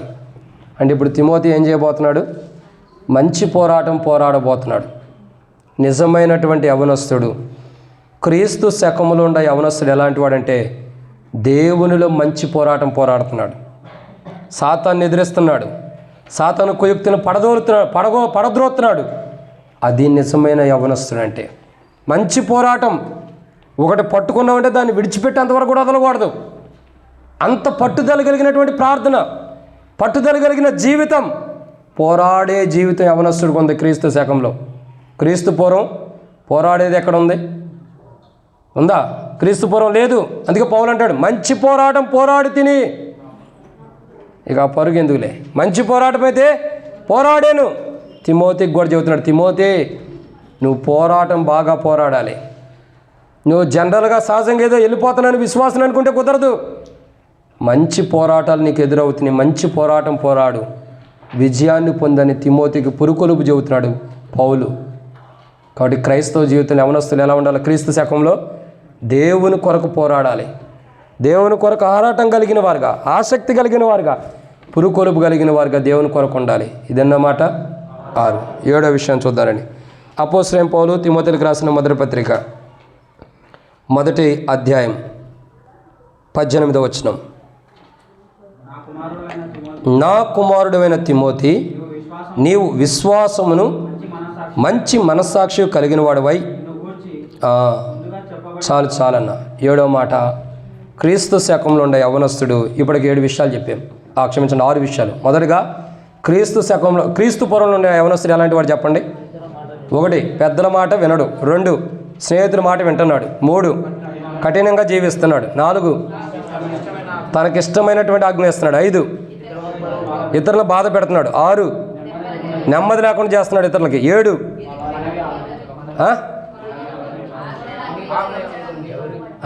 వాళ్ళ బాధని తెలుసుకోలేకపోతున్నాడు. వాళ్ళకేం బాధ ఉందో తెలుసుకోలేని స్థితిలో ఉంటాడు. వాళ్ళ బాధను అంగీకరించలేకపోతున్నాడు. ఇది క్రీస్తు పూర్వం. క్రీస్తు శకంలో ఉండే యవనస్తుడు మొట్టమొదటగా పెద్దల మాటలు గౌరవిస్తున్నాడు. 2, మంచి మనస్సాక్షి కలిగి ఉంటున్నాడు. 3, పరిశుద్ధమైన చేతిలో ప్రార్థనా జీవితం కలిగి ఉంటున్నాడు. 4, దేవుణ్ణి ఆరాధించను, కృతజ్ఞతాస్తుతులు అంటే దేవుని ఆరాధించే అనుభవం ఉంది. 5, నిజమైన కుమారుడిగా అంటే వేషధారణ లేనివాడుకుంటున్నాడు. 6, మంచి పోరాటం దేవుని కొరకు పోరాడుతున్నాడు. 7వదిగా క్రీస్తు శకంలో యవనస్తుడు ఎలా ఉన్నాడంటే మంచి విశ్వాసం కలిగిన వాడిగా. ఎలా ఉన్నాడండి? విశ్వాసం కలిగిన వాడుగా ఉన్నాడు. ఇప్పుడు చూడండి, రెహబాం ఏం చేస్తున్నాడు? ఇశ్రాయేలు ప్రజలందరూ కూడా రెహబాము పంపించిన వ్యక్తిని రాళ్ళతో కూడా చంపినప్పుడు రెహబాము దేవుని మీద విశ్వాసంగా ఉన్నాడా, పారిపోతున్నాడా? పారిపోతున్నాడంటే విశ్వాసం లేదు. కానీ తిమోతి విశ్వాస జీవితంలో ఉంటున్నాడు. తిమోతి యొక్క అవ్వ కూడా విశ్వాసం కలిగిన ఆమె, తిమోతి తల్లి విశ్వాసం కలిగిన ఆమె. ఇప్పుడు తిమోతి ఎలా ఉంటున్నాడు? మంచి విశ్వాసం కలిగిన వాడుగా. తిమోతి నువ్వు ఎలా ఉండి అని హెచ్చరిస్తుంటే సరే అని చెప్పి పౌలు చెప్పిన మాటలకు, అపోస్తలుడైన పౌలు చెప్పిన మాటలకు అంగీకరిస్తున్నాడు. విశ్వాస జీవితం. విశ్వాస జీవితం అంటే 2 మాటలు చెప్పి ముగిస్తా. విశ్వాస జీవితం అంటే ఎగ్జాంపుల్, నీకు ఒక పెన్ను కావాలా? ఏం కావాలా? పెన్ను కావాలి. ఈ పెన్ను కావాలన్నప్పుడు ఈ పెన్ను నువ్వు నీ తల్లిదండ్రులను అడక్కోకుండా ప్రార్థన మందిరంలోకి వచ్చే అతను ఇంటికాడో వ్యక్తిగతంగా ప్రార్థన చేసుకుని, దేవా నాకు ఈ పెన్ను అవసరం, నాకు ఇమ్మని దేవుణ్ణి అడిగి, మళ్ళీ ఇంటికాడ అందరిని అడగకూడదు. దేవుణ్ణి అడిగి, దేవా నువ్వే నాకు ఇవ్వు ప్రభా, నాకు అవసరం ఉందని దేవునికి ప్రార్థన చేసి ఇది నాకు అవసరం ఉందని దేవునికి అప్పచెబితే, అప్పుడు ఎవరికి చెప్పుకోకుండా దేవుడు ఇస్తాడని ఎదురు చూస్తే అది విశ్వాసం. విశ్వాసం అంటే ఏంటి? అది విశ్వాసం. ఇది లేదు నీ దగ్గర కానీ దేవుడు ఇస్తాడని ఎదురు చూడటమే విశ్వాసం. అదృశ్యమైనవి ఉన్నవని నమ్మటమే విశ్వాసం. ఇది లేదు కానీ దేవుడు ఇస్తాడని నువ్వు నమ్మకంతుంటే అదే విశ్వాసం. ఈరోజు యవనస్తుల్లో విశ్వాసం ఎక్కడుంది? అది విశ్వాసం ఉందా? తిమోతి అని ఎవరైనా పేరు పెట్టుకున్న వాళ్ళు ఉండారేడా? ఎవరికైనా ఉందా పేరు? మంచిదిలేండి. రెహబాము అని పెట్టుకున్నారా? అది లేదుగా. దేవుని కొందనాలు. దేనా అని ఎవరైనా పెట్టుకున్నారా? ఉన్నారా? రాలేదా? దేవుని కొందనాలు. అయితే ఆ అక్క గురించి కూడా చాలా ఉన్నాయి, 7 విషయాలు ఉన్నాయి. మళ్ళీ అక్క గురించి ఇప్పుడు వదిలేండి, దేనా గురించి ఈసారి వచ్చినప్పుడు చెబుతా ప్రభు చిత్తమైతే. అర్థమవుతుందండి? యవనస్తుడు, క్రీస్తు శకంలో యవనస్తుడు ఎలా ఉన్నాడు, క్రీస్తు పూర్వం ఎలా ఉన్నాడు చూడండి. వీటన్నిటికి కారణం ఏంటి? క్రీస్తు పూర్వంలో ఉండే యవనస్తుడిలాగా క్రీస్తు శకంలో ఉండే యవనస్తుడు ఎందుకు లేడంటే సిలువ కార్యం, ప్రభు యొక్క మరణ భూస్థాపన పునరుద్ధానం. ఆ మరణ భూస్థాపన పునరుద్ధానం ద్వారా క్రీస్తు పూర్వంలో ఉన్న మనస్తత్వాలు క్రీస్తు శకంలో లేవు, మార్చబడినాయి. ఈరోజు దేవుని బిడ్డవి, యవనస్తుడివి, ఎన్నో మాటలు వింటున్నావు, వీడియోలు వింటావు, యూట్యూబ్లు వింటున్నావు, అన్నీ వింటున్నావు. కానీ ఎలా ఉండవు? క్రీస్తు పూర్వం లాంటి యవనస్తుడివా? క్రీస్తు శకం లాంటి యవనస్తుడివా? క్రీస్తు పూర్వం లాంటి యవనస్తుడు అయితే ఏదో ఒక రోజు నీ నష్టాన్ని నువ్వు తెచ్చుకుంటావు. క్రీస్తు శకం లాంటి యవనస్తుడు, క్రీస్తు పూర్వం యవనస్తుడు రెహబాము, క్రీస్తు శకం యవనస్తుడు తిమోతి. తిమోతి లాంటి జీవితం ఉంటే ఒకరోజు పౌలు అంటాడు, నేను మంచి పోరాటం పోరాడి తిని నా పరుగు కడముట్టించుని విశ్వాసమును కాపాడుకుంటుని నా కొరకెక్కి మీదట నీతి కిరీటం ఉంటుంది. అది నాకే కాదు, నాకు మాత్రమే కాదు, నాతో పాటు తన ప్రత్యక్షతను అపేక్షించే వారందరికీ అనుగ్రహించబడి. ఇప్పుడు తిమోతికి ఏం రాబోతుంది? పౌలు లాంటి జీవితం జీవిస్తున్నాడు కాబట్టి నీతి కిరీటం రాబోతుంది. రెహబాముకి ఉండా కిరీటం పడిపోయింది. రెహబాముకి అదే కదా, ఇశ్రాయేలు 12 గోత్రాల మీద రాజు అయి ఉండవాడు యోధా గోత్రానికి అంకితం అయిపోయాడు అంటే కిరీటం పడిపోయింది. జాగ్రత్త. క్రీస్తు పూర్వం కిరీటాలను పోగొట్టుకున్నాం, క్రీస్తు శకంలో కిరీటాలు ఇస్తున్నాడు మళ్ళీ తిరిగి.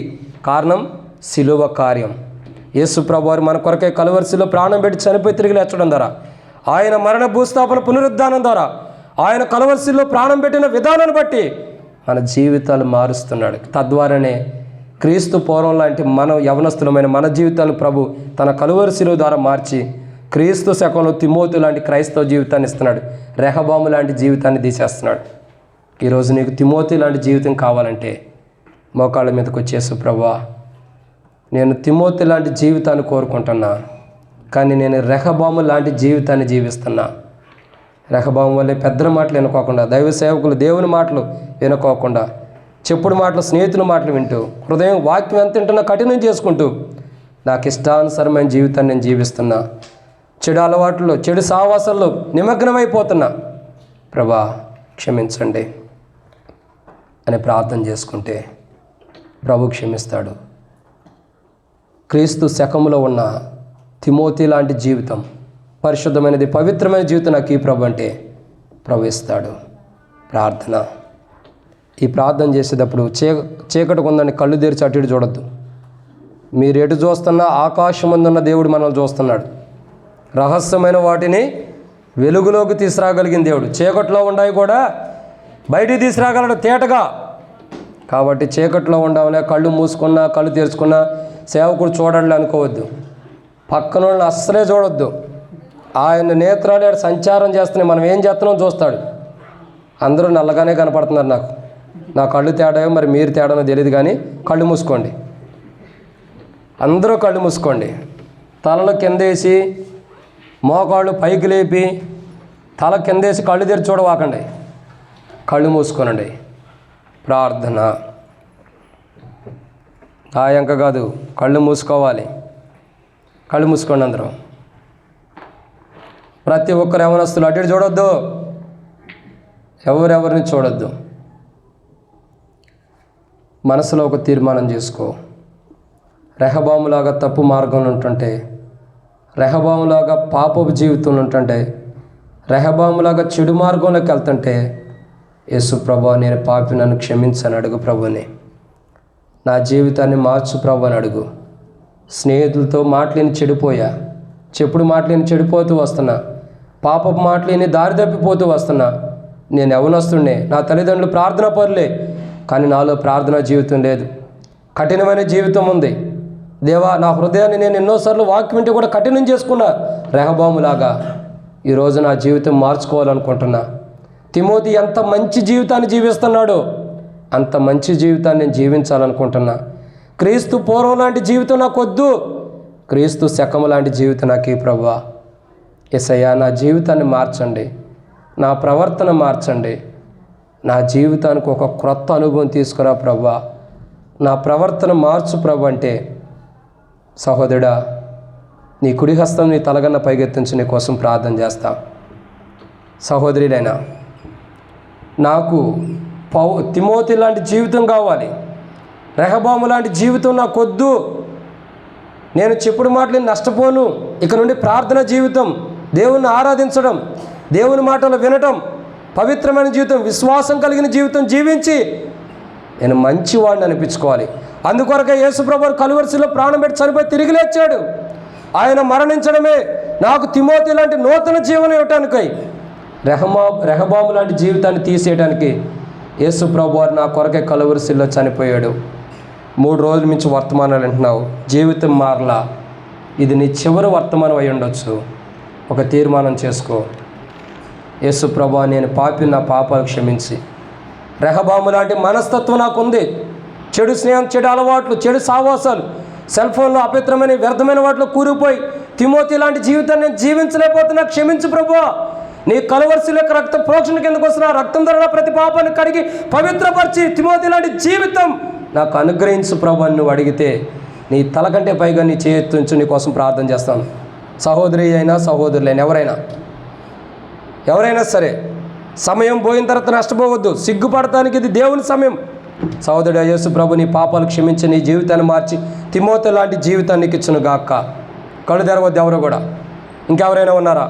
ఇదిగో యేసు ప్రభు నా పాపాలు క్షమించు, ఇప్పటి నుండి తిమోతి లాంటి మంచి జీవితాన్ని నేను జీవించాలనుకున్నా అని ఎవరైనా తీర్మానం చేసుకుంటుంటే మీ తల కంటే పైకి ఎత్తుంచండి. ఇంకెవరైనా ఉన్నారా?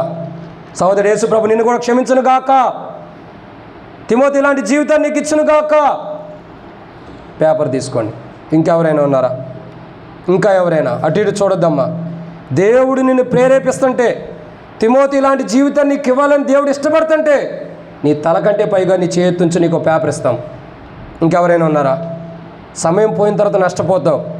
అతిక్రమం దాచిపెట్టేవారు వర్ధిల్లడు, వాటిని ఒప్పుకుని విడిచిపెట్టేవారు కనికరాన్ని పొందుతారు. ఈరోజు యేసు ప్రభు కనికరం నీకు ఇవ్వాలని ఇష్టపడుతున్నాడు, నీ పాపాలు క్షమించాలని ఇష్టపడుతున్నాడు. అందుకొరకు ఆయన మానవుడికి ఈ లోకానికి వచ్చి కలువరిశిలో ప్రాణం పెట్టి చనిపోయి తిరిగి లేచాడు. రెహబాము లాంటి జీవితం తీసేసి తిమోతి లాంటి జీవితాన్ని ఇవ్వాలనుకుంటున్నాడు. ఇంకెవరైనా ఉన్నారా? సిస్టర్స్ అయినా సరే, యేసు ప్రభువా నా పాపాలు క్షమించని నువ్వు ఒప్పుకుంటే నీ తల కంటే పైగా చేయొత్తుంచు. సిగ్గుపడొద్దు. యేసు ప్రభువా నీకు తిమోతి లాంటి జీవితం ఇస్తాడు. ఇంకెవరైనా సహోదరులు ఉన్నారా? యవనస్తులు ఎవరైనా యేసు ప్రభువా నా పాపాలు క్షమించని అని అడుగుతుంటే మీ తల కంటే పైగా మీ చేయొత్తుంచండి. ఇంకెవరైనా ఉన్నారా? ఇంకా ఎవరైనా? యవనస్తురాలైనా, అమ్మా కఠినం చేసుకోవద్దు హృదయం, మరో తరుణం నీకు వచ్చిద్దారో అదో తెలీదు. ఎంతసేపు కనబడి అంతలో మాయమైపోతున్న జీవితాలు ఇవి. ఎంతసేపు ఉంటామో తెలియనటువంటి దినాలు ఇవి. యేసు ప్రభువా నా పాపాలు క్షమించని ఒప్పుకో. నీ కుడి హస్తం నీ తలగన్న పైకెత్తించు. నాకు రెహబాము లాంటి జీవితం తీసేసి తిమోతి లాంటి జీవితం ఈ ప్రభు అని అడుగు. విశ్వాసం, ప్రార్థన, ఇంకా కృతజ్ఞత చెల్లించే జీవితం, దేవుని ఆరాధించే జీవితం దేవునికి ఇస్తాడు.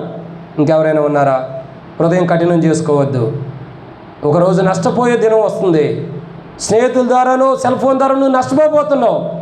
ఆ నష్టం రాకమునుపు ఇప్పుడే దేవుడు నీ హృదయాన్ని సంధిస్తున్నప్పుడే, దర్శిస్తున్నప్పుడే, ప్రకటన గ్రంథం 3:20 ఉంది, ఎవరైనా ఆశ్వర్యం తలుపు తెచ్చినాడు నేను అతను నాతను భోజన సావాసం కలిగి ఉంటామన్నాడు ప్రభు.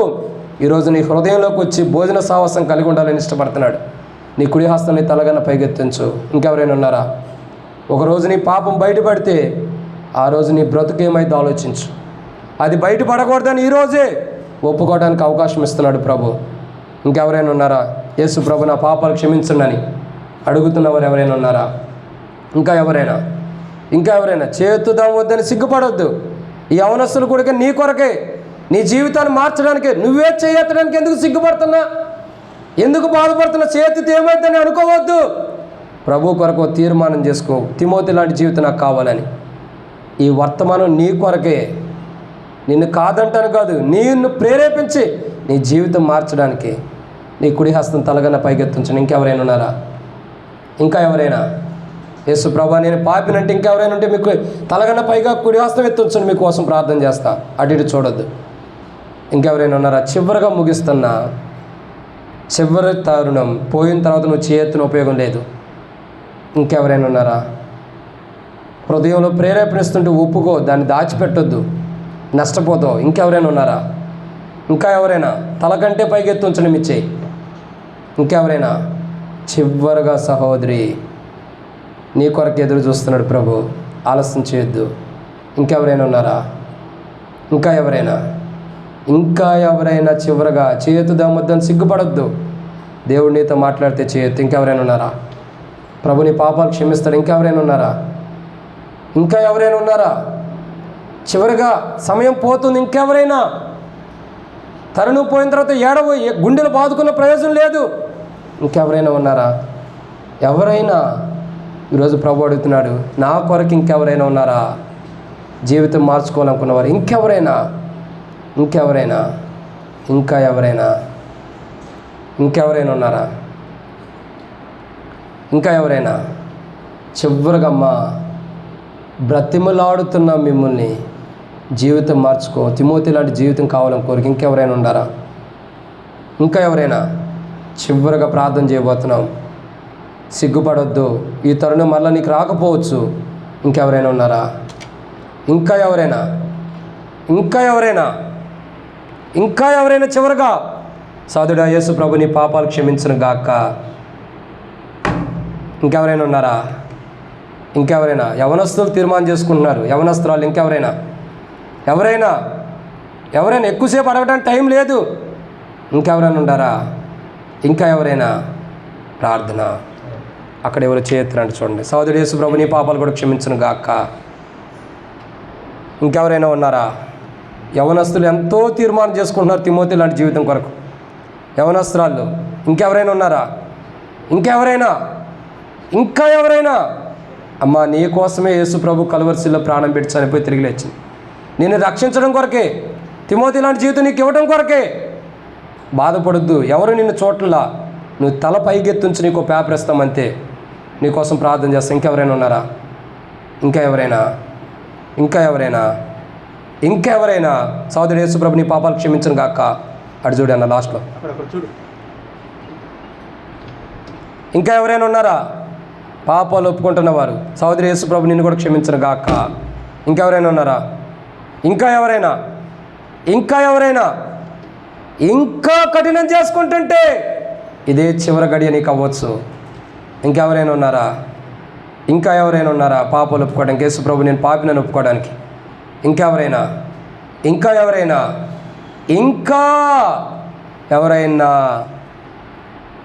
ఉన్నారా?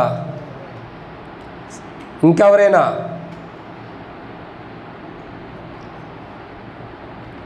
ప్రార్థన. సోదరుడు యేసు ప్రభు నిన్ను కూడా క్షమించును గాక.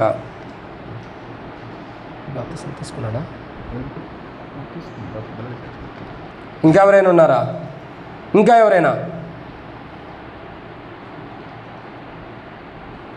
ప్రార్థన. దయచేసి ఎవరైతే చేతి తీర్మానం చేసుకున్నారో వారు మీ పేరు, మీ అడ్రస్ రాయండి. రక్షించబడిన వారు ఆత్మీయ తీర్మానం కోసం మేము ఎలగాలి అని, రక్షణ లేకపోతే నేను రక్షణ కొరకు అని చెప్పేసి రాయడానికి ప్రయత్నించు. ఒకటి పేరు రాయద్దు, మీ పేరు రాయద్దు, మీ అక్కలు ఏదో రాయడానికి ప్రయత్నించు. ఎందుకు మీరు చేయెత్తారో, దేని కొరకు మీరు చేయెత్తారో ఆ తీర్మానం స్థిరపరచుకోవడానికి ప్రయత్నించండి. ఇదేదో కాలక్షేపం కోసం ఎత్తింది కాదు. దేవుడు మీ చేతిని చూస్తున్నాడు, దేవుడు మీ హృదయాన్ని చూస్తున్నాడు. కనుక ఎవరు కూడా నిర్లక్ష్యంగా ఉండవద్దు. ఏదో ఎత్తేమలేదు కాకుండా చేసిన తీర్మానం స్థిరపరచుకుని అందులో నిలబడడానికి ప్రార్థనా సహకారంగా మీ పేర్లు, మీ అడ్రస్ ఇవ్వండి. ప్రార్థన చేసుకుంటాం. పరమ తండ్రి, ప్రేమకై స్తోత్రమునైనా ఈ యవనస్తుల కూడికలో మీరు చేసినటువంటి ఉపకారమును బట్టి స్తుతి చెల్లిస్తున్నాం. క్రీస్తు పూర్వం రెహబాము యొక్క జీవితాన్ని మా ముందుకు తీసుకొచ్చారు. తను అనాలోచితమైనటువంటి ఆలోచనతో పెద్దల మాటలను తృణీకరించి తన స్నేహితుల మాటలను స్వీకరించి తన ప్రజల బాధకు కారకుడై అక్రమంగా అనేకులను బాధింపజేసినటువంటి వాడుగా ఉంటున్నాడు. తన ప్రవర్తన ద్వారా అనేకులకు కష్టమును, ఇరుకును కలిగించి తన పతనమైనటువంటి స్థితిలోనికి వచ్చాడు. ఈ దినమున యవన బిడ్డలు అటువంటి అనుభవం నుంచి తప్పింపబడినట్లు టెలివిజన్, రేడియో, ఇంటర్నెట్ల ద్వారా పట్టబడి